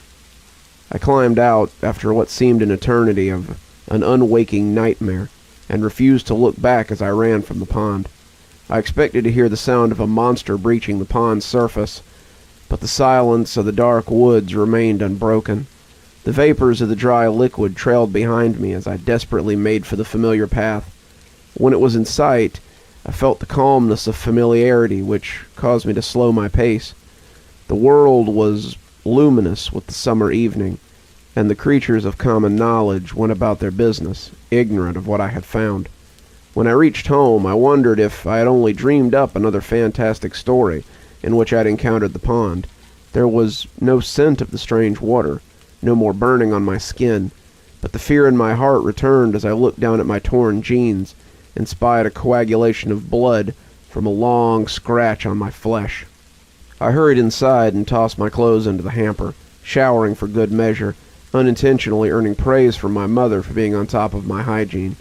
I told my parents nothing about the pond or the scratch, but I couldn't completely hide my fearful glances to the window facing the edge of the forest during dinner. The question didn't come. All was normal within our house, which made me more and more at ease, as well as conscious of my illogical perception. The evening went on with my dad and I watching reruns of Star Trek, while my mom read one of her awful Amish-based novels in the lamplight. I look back on this time to comfort myself, given what was to follow. I was tucked into bed by my loving parents. Being an only child at the time, I was coddled quite a bit. The bedroom was alight with glow and dark stars, posters of Star Wars, shelves of action figures ready to defend me while I slumbered. The light of my aquarium and the shadow of the angelfish gliding on the wall eased me into a near doze, until the bubbles from the pump caused me to open my eyes in fear. Suddenly, as if responding to my fearful pondering, I heard a scratching in the vent near the right side of my bed. A soft clinking followed by breathing, as if something small was making a great effort to get through the grate. I was terrified. My hopes that my imagination from my playful excursions of the day had overtaken my senses were dashed. Yet the delusion refused to let loose its prisoner, which was my sanity. I knew I had to face it to prove its non-existence, so that logic could once again have dominion. "Hello?" I asked of the darkness. Immediately, the noise ceased, and in my mind's eye, I could see a rat scurrying away in fear of its discovery. But it was my contribution to this fable that was dismissed instead. "You found it, boy," came the whisper of a tiny creature behind the grate. My eyes welled with tears at the sound. I was about to call out to my parents when it continued. "All this time I tried to keep it hidden from the short nose, and a runt such as yourself seems compelled to find it and wake it up." The voice was irritated, yet it also contained a fear in its reverence. "What was it?" I asked, in a trembling voice. My aquarium bubbled quietly, reminding me of the pale shape in the pond. "It is a manticore, one that has hibernated for many human lifetimes, but has ended far more. I was entrusted to watch over it by the one who placed it in the prison. You stirred it. Now it will soon awaken." As I rose up in bed, I forgot my fear of disturbing circumstances and speaking with hidden things. I knew what a manticore was. I knew it well enough to have it far from my mind to dream up during my woodland adventures, for the image of the creature caused real fear in me, though in a hypothetical sense. The image I had seen in books of monsters went through my brain and disturbed me anew. Now I realized that I had been scratched by the thing's relentless claws. Had I opened my eyes while submerged in the pond, I knew that I would have gone mad to see the shape within the burning fog. "What can I do?" I asked. It didn't respond, yet I could still hear it breathing in the vent. "Please, I didn't mean to wake it up," I whimpered. I was trembling beneath the bed sheets, which used to make me feel safe.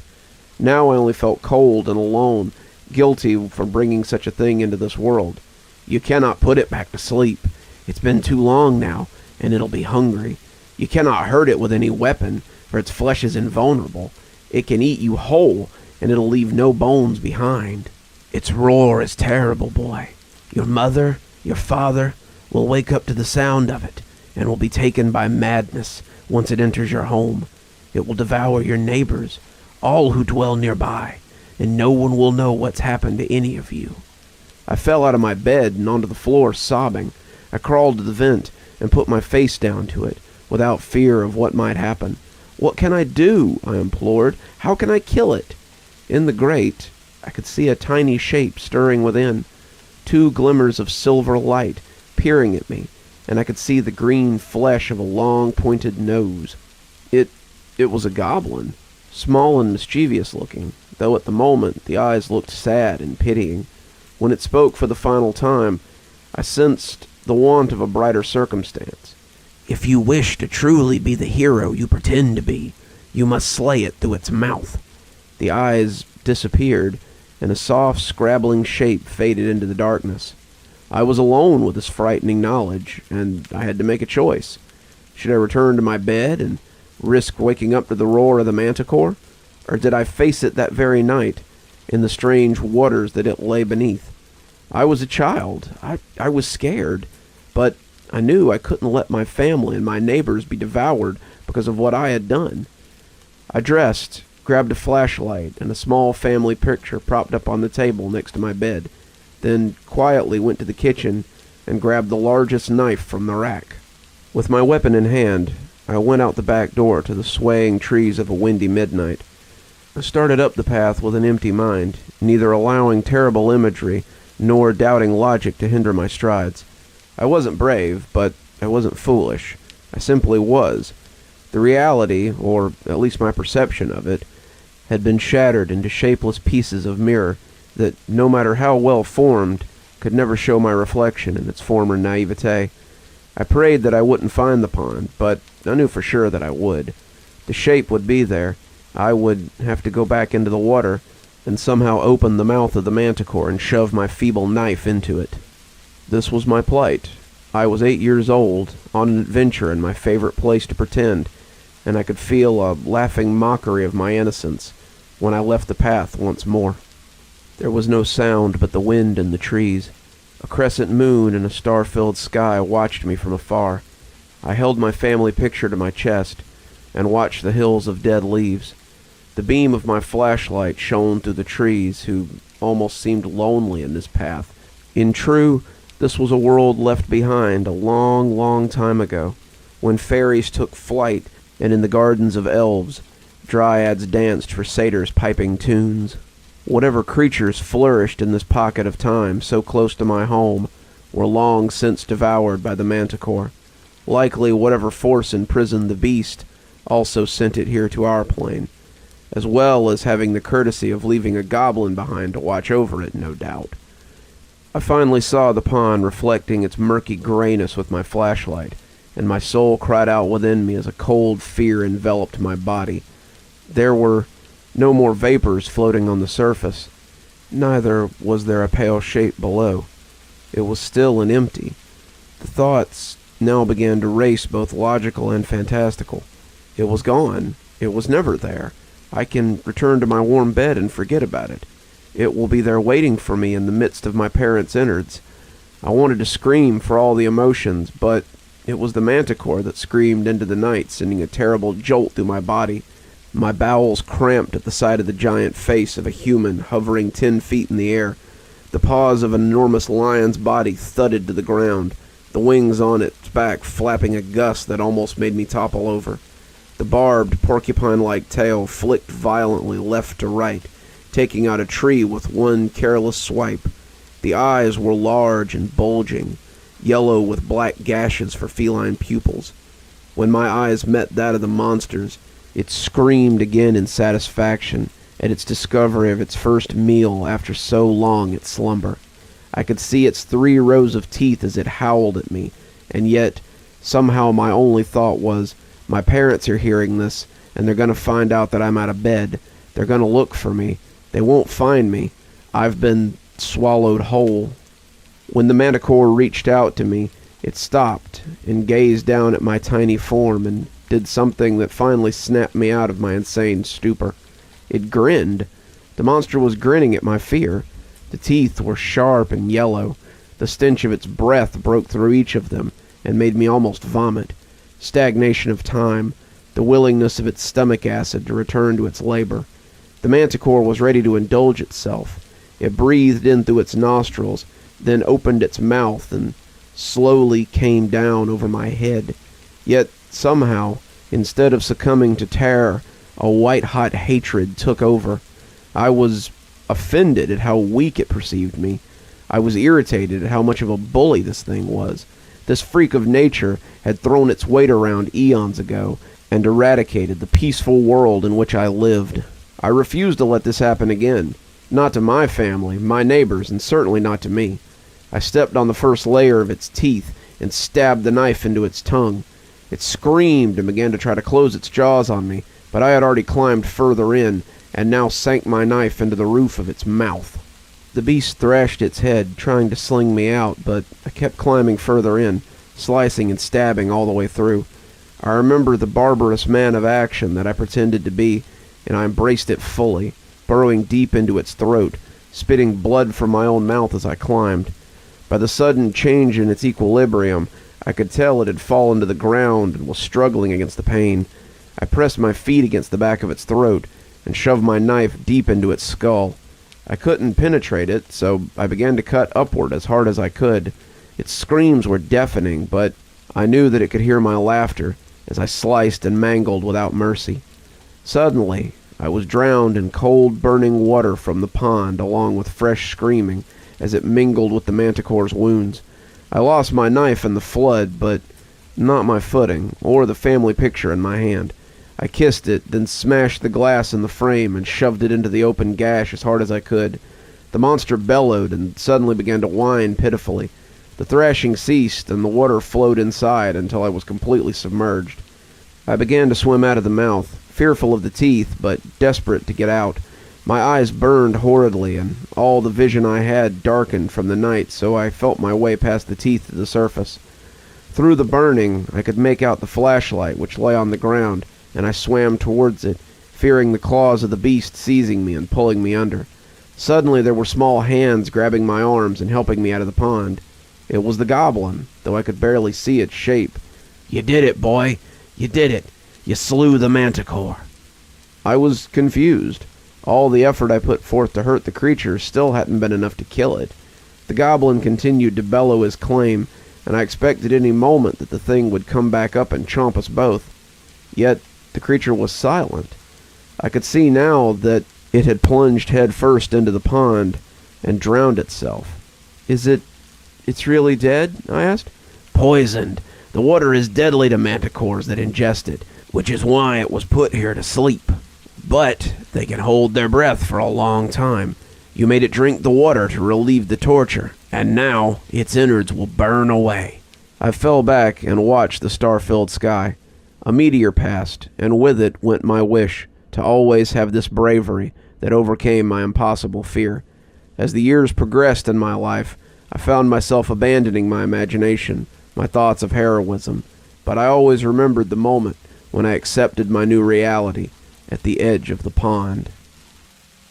Looks like our time might be almost up for today, but I think we've got one story left, still untold.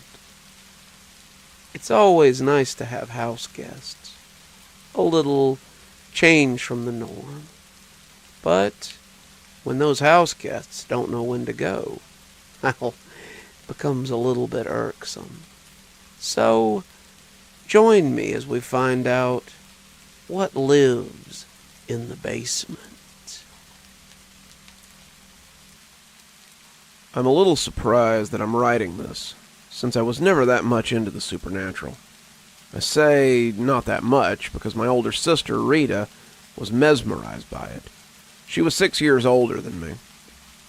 So most of what she did with her friends in the attic of our garage was a mystery. The garage attic was strictly off limits. They guarded it like an inner sanctum. It wasn't until my mother discovered the Ouija board that I began to understand that something was amiss. We weren't particularly religious, but we did attend church on holidays. My mother went on a tirade when my father got home from work, insisting that my sister was inviting evil spirits into our house. My dad threw out the Ouija board, and later, I picked it up out of the trash and used it for target practice with my brother's BB gun.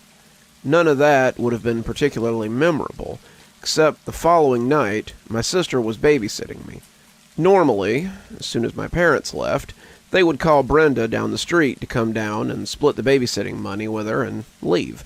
I didn't complain, since Brenda was much more interested in my stories than my sister and her friends, but tonight, my sister stayed home and invited her friend Angie over. They told me to stay in my parents' room as they disappeared into the basement.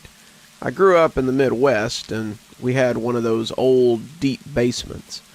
The house was over 100 years old, and the basement was a place that I can only remember visiting maybe once or twice when I dropped some toys into the heating vent, and my dad had to go into the basement and disconnect some ductwork. There were only 2 small windows that were barely large enough for a child to fit through, but way too small for an adult. I remember there was a cold draft, too. There was a brick wall that butted up to the stairs, leading down to the basement that had partially collapsed. I remember looking into that darkness and asking my dad where it led, and he said it led beneath the house.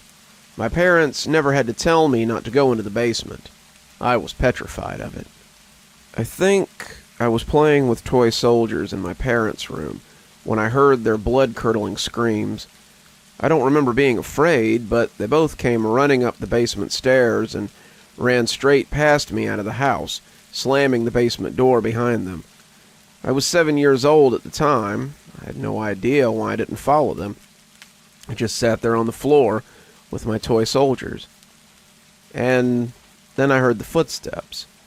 I thought maybe it was one of my older brothers, Joey, who was down the street playing guitar with his friend Steven. They were always playing pranks. The door to the basement was locked. I could hear the door being pushed. The lock was just a wooden disc my dad had made. When they slammed the door, it had fallen down and locked. I heard it hit the floor when the door burst open. And that's about all I remember. I woke up the next day in the hospital. Later I was told that my sister had run down the street to get my brother, and they said they'd found me unconscious on the floor. The doctor said I'd had a convulsion. That's what I believed for 13 years, at least until last night. My sister Rita went on to become a flight attendant, and my brother Joey, I still call him that, became a DNR officer. We love each other dearly, but because I live on the other side of the country, we don't stay in touch as much as we used to. At least, we don't as often as when I was living in Michigan. I'd flown back from my father's funeral, and we were all reminiscing on my parents' porch. That's when my brother Joey brought up the night that I'd had the convulsion. "He made us swear to never tell you the truth," Joey said, taking a long drag off his cigarette. "But now that he's gone, I guess we can tell you what really happened." I looked over at Rita, thinking this might be a joke, but the look of dread on her face told me that whatever Joey was about to say was not for my amusement. "You sure this is a good idea?" she said nervously. Joey crushed his cigarette out on the wooden bench. "You didn't have a convulsion." Joey leaned in, the flicker of the porch light casting shadows across his face, making him look more solemn than usual. "What happened to you that night wasn't anything medical." There was a long, uncomfortable silence. For a moment, I thought he wasn't going to tell me what had happened. "When Rita and I got back to the house, we found something with you." Joey glanced at Rita, and as if on cue, she said, It wasn't human." My mind went to the rational explanation of a rabid dog or maybe a feral raccoon. They both laughed when I asked if it was an animal. "So what was it?" I said. "It was like a shadow, and it was floating above you," Rita said, her voice barely audible. I laughed and got up to go back inside. "I don't believe in ghosts," I said. "Wasn't no fucking ghost," Joey said, unbuttoning his shirt and showing me a scar on his chest. "You got that when you fell out of a tree," I replied. "I remember you telling me." "No, it's a story we made up. You did that to me," he said, tapping out another cigarette. Nothing in their demeanors suggested this was a prank, but perhaps I'd underestimated their acting skills. I was 7 years old. There's no way It went inside you, Joey said. He looked over at Rita, who finished his sentence. It possessed you. I know that sounds horrible, but it wasn't your fault. This had better be a hidden camera prank, I said, looking around. You picked me up in the air like I was a twig and threw me across the room. Then you started speaking in some crazy language, Joey said. It was my fault, Rita said, her eyes full of tears. Me and Angie asked the spirits to reveal themselves. None of this sparked any memories. How do you know you weren't imagining things? Joey laughed and looked down at his scar as he rebuttoned his shirt. I had trouble sleeping with you in my room for a year after that. You have any idea what it was like keeping that secret? A part of me wondered why they'd decided to break the news to me now. I looked over at Rita, hoping she would start laughing, but she was crying instead. Okay, so you two, saved me from an evil spirit? I asked sarcastically. Joey shook his head. Nah, Mom and Dad came home. My father was not a man prone to superstitions, so I was surprised when Joey decided to bring him into the story. And when he walked in, you started talking that crazy language, and then you started slinging Dad around the room like a wet noodle, he said, lighting a second cigarette. Joey laughed at the thought. I thought you were going to kill him, and that's when Mr. Payne walked in. I remembered Mr. Payne well. He always walked with a limp and was gardening in his backyard. We used to think it was funny that anyone had the last name Payne and that it would be perfect for a dentist, but he was a foreman at a factory.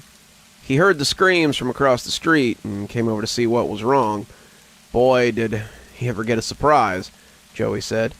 He was a good man, Rita said, wiping her eyes with a tissue.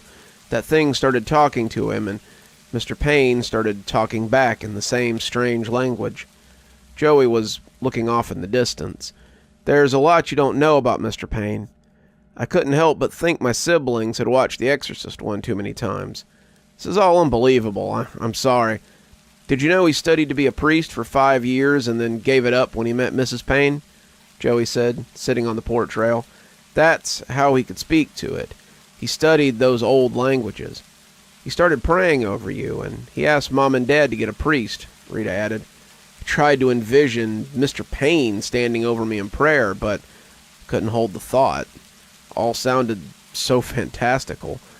There was a whole room full of them praying over you, all night long, Joey said. Every once in a while, we'd hear a ruckus, and Mr. Payne and it would start talking to each other again. So sorry, Rita said, reaching out to grab my hand.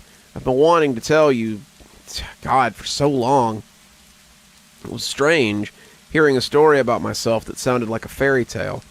I knew the only way to find out if it was true was to ask Mr. Payne myself, but I wasn't even sure he was still alive. Is Mr. Payne still alive? I asked. Yeah, Joey said. He's over at the old folks' home. I saw him there when I went to Dad's birthday party a couple of years ago. I told my brother and sister that it was hard to believe, but if it did happen, I had no memory of it and forgave them for whatever it was worth.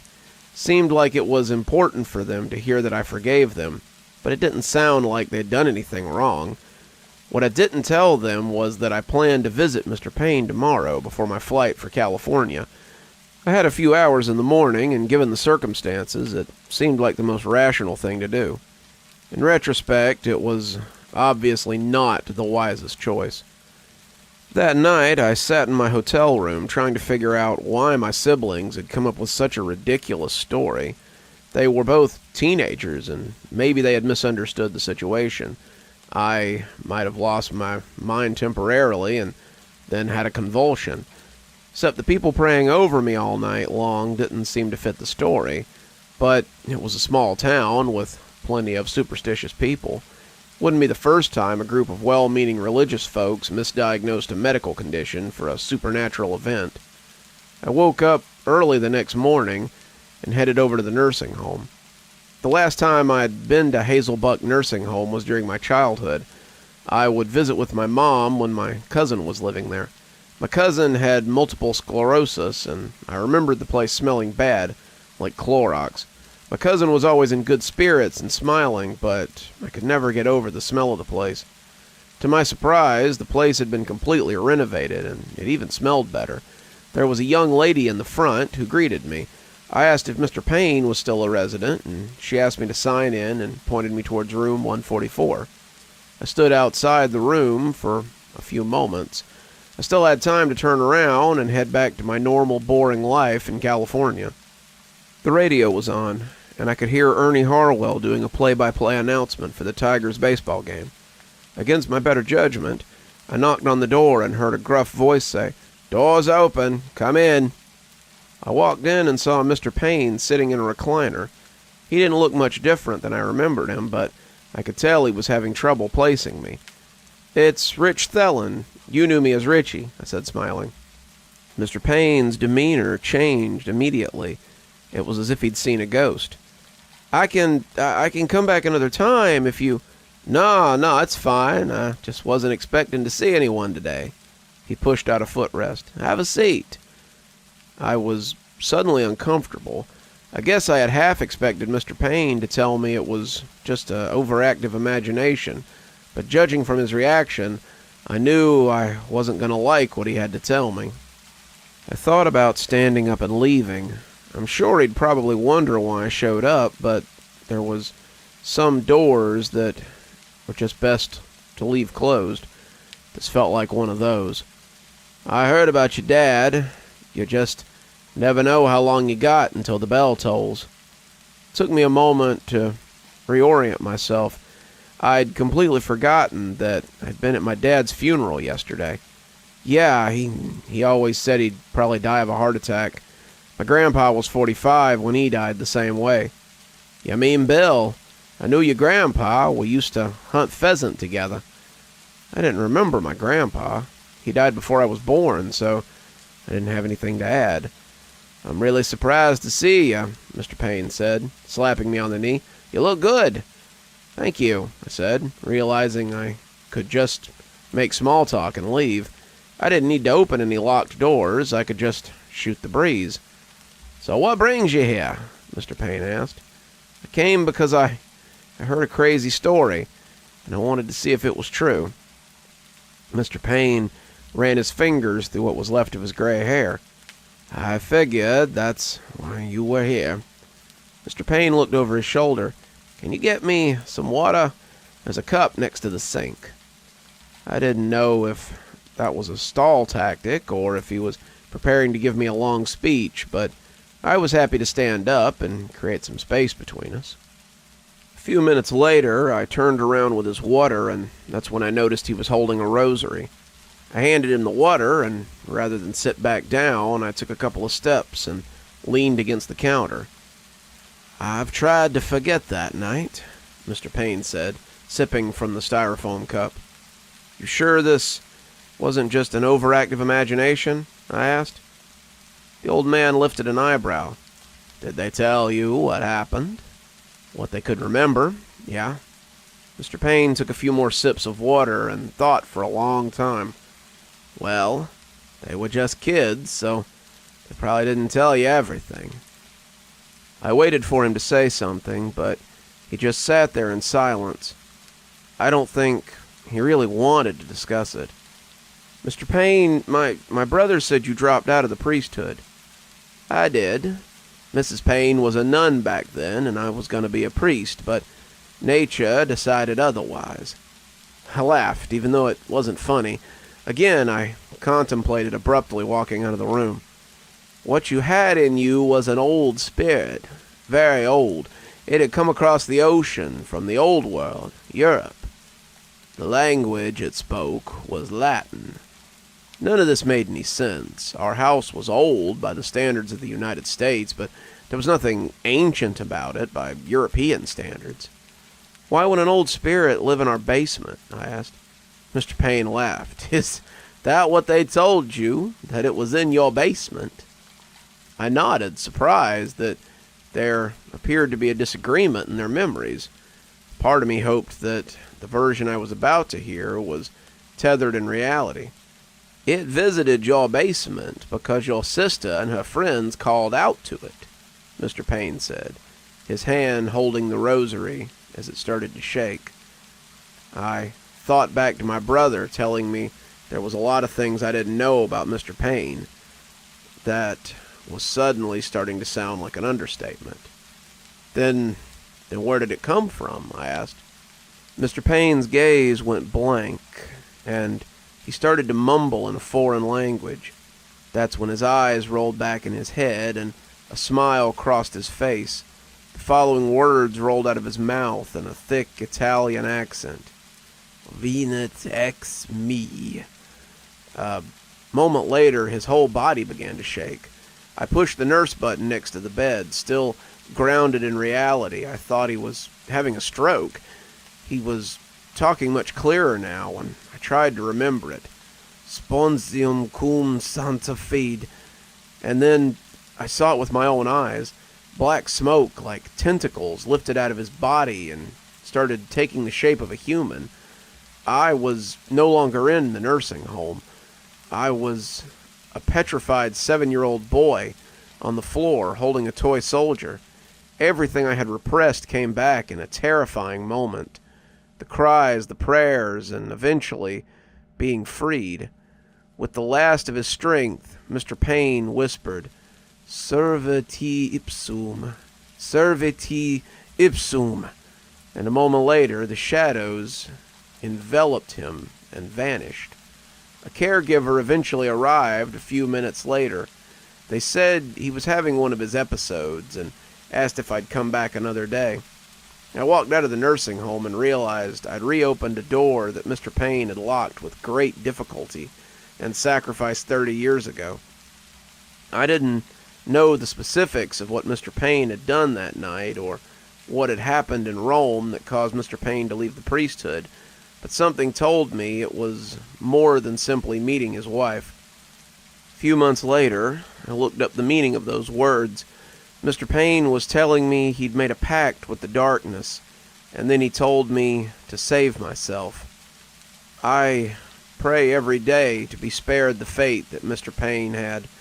I also pray for his soul to be released. And perhaps, most importantly, I make sure I keep the basement door well locked. Sounds like the rain's stopping, and it sounds like our cozy tales may be at an end. I do hope you've enjoyed our time together today, and I hope you'll come back for more next time.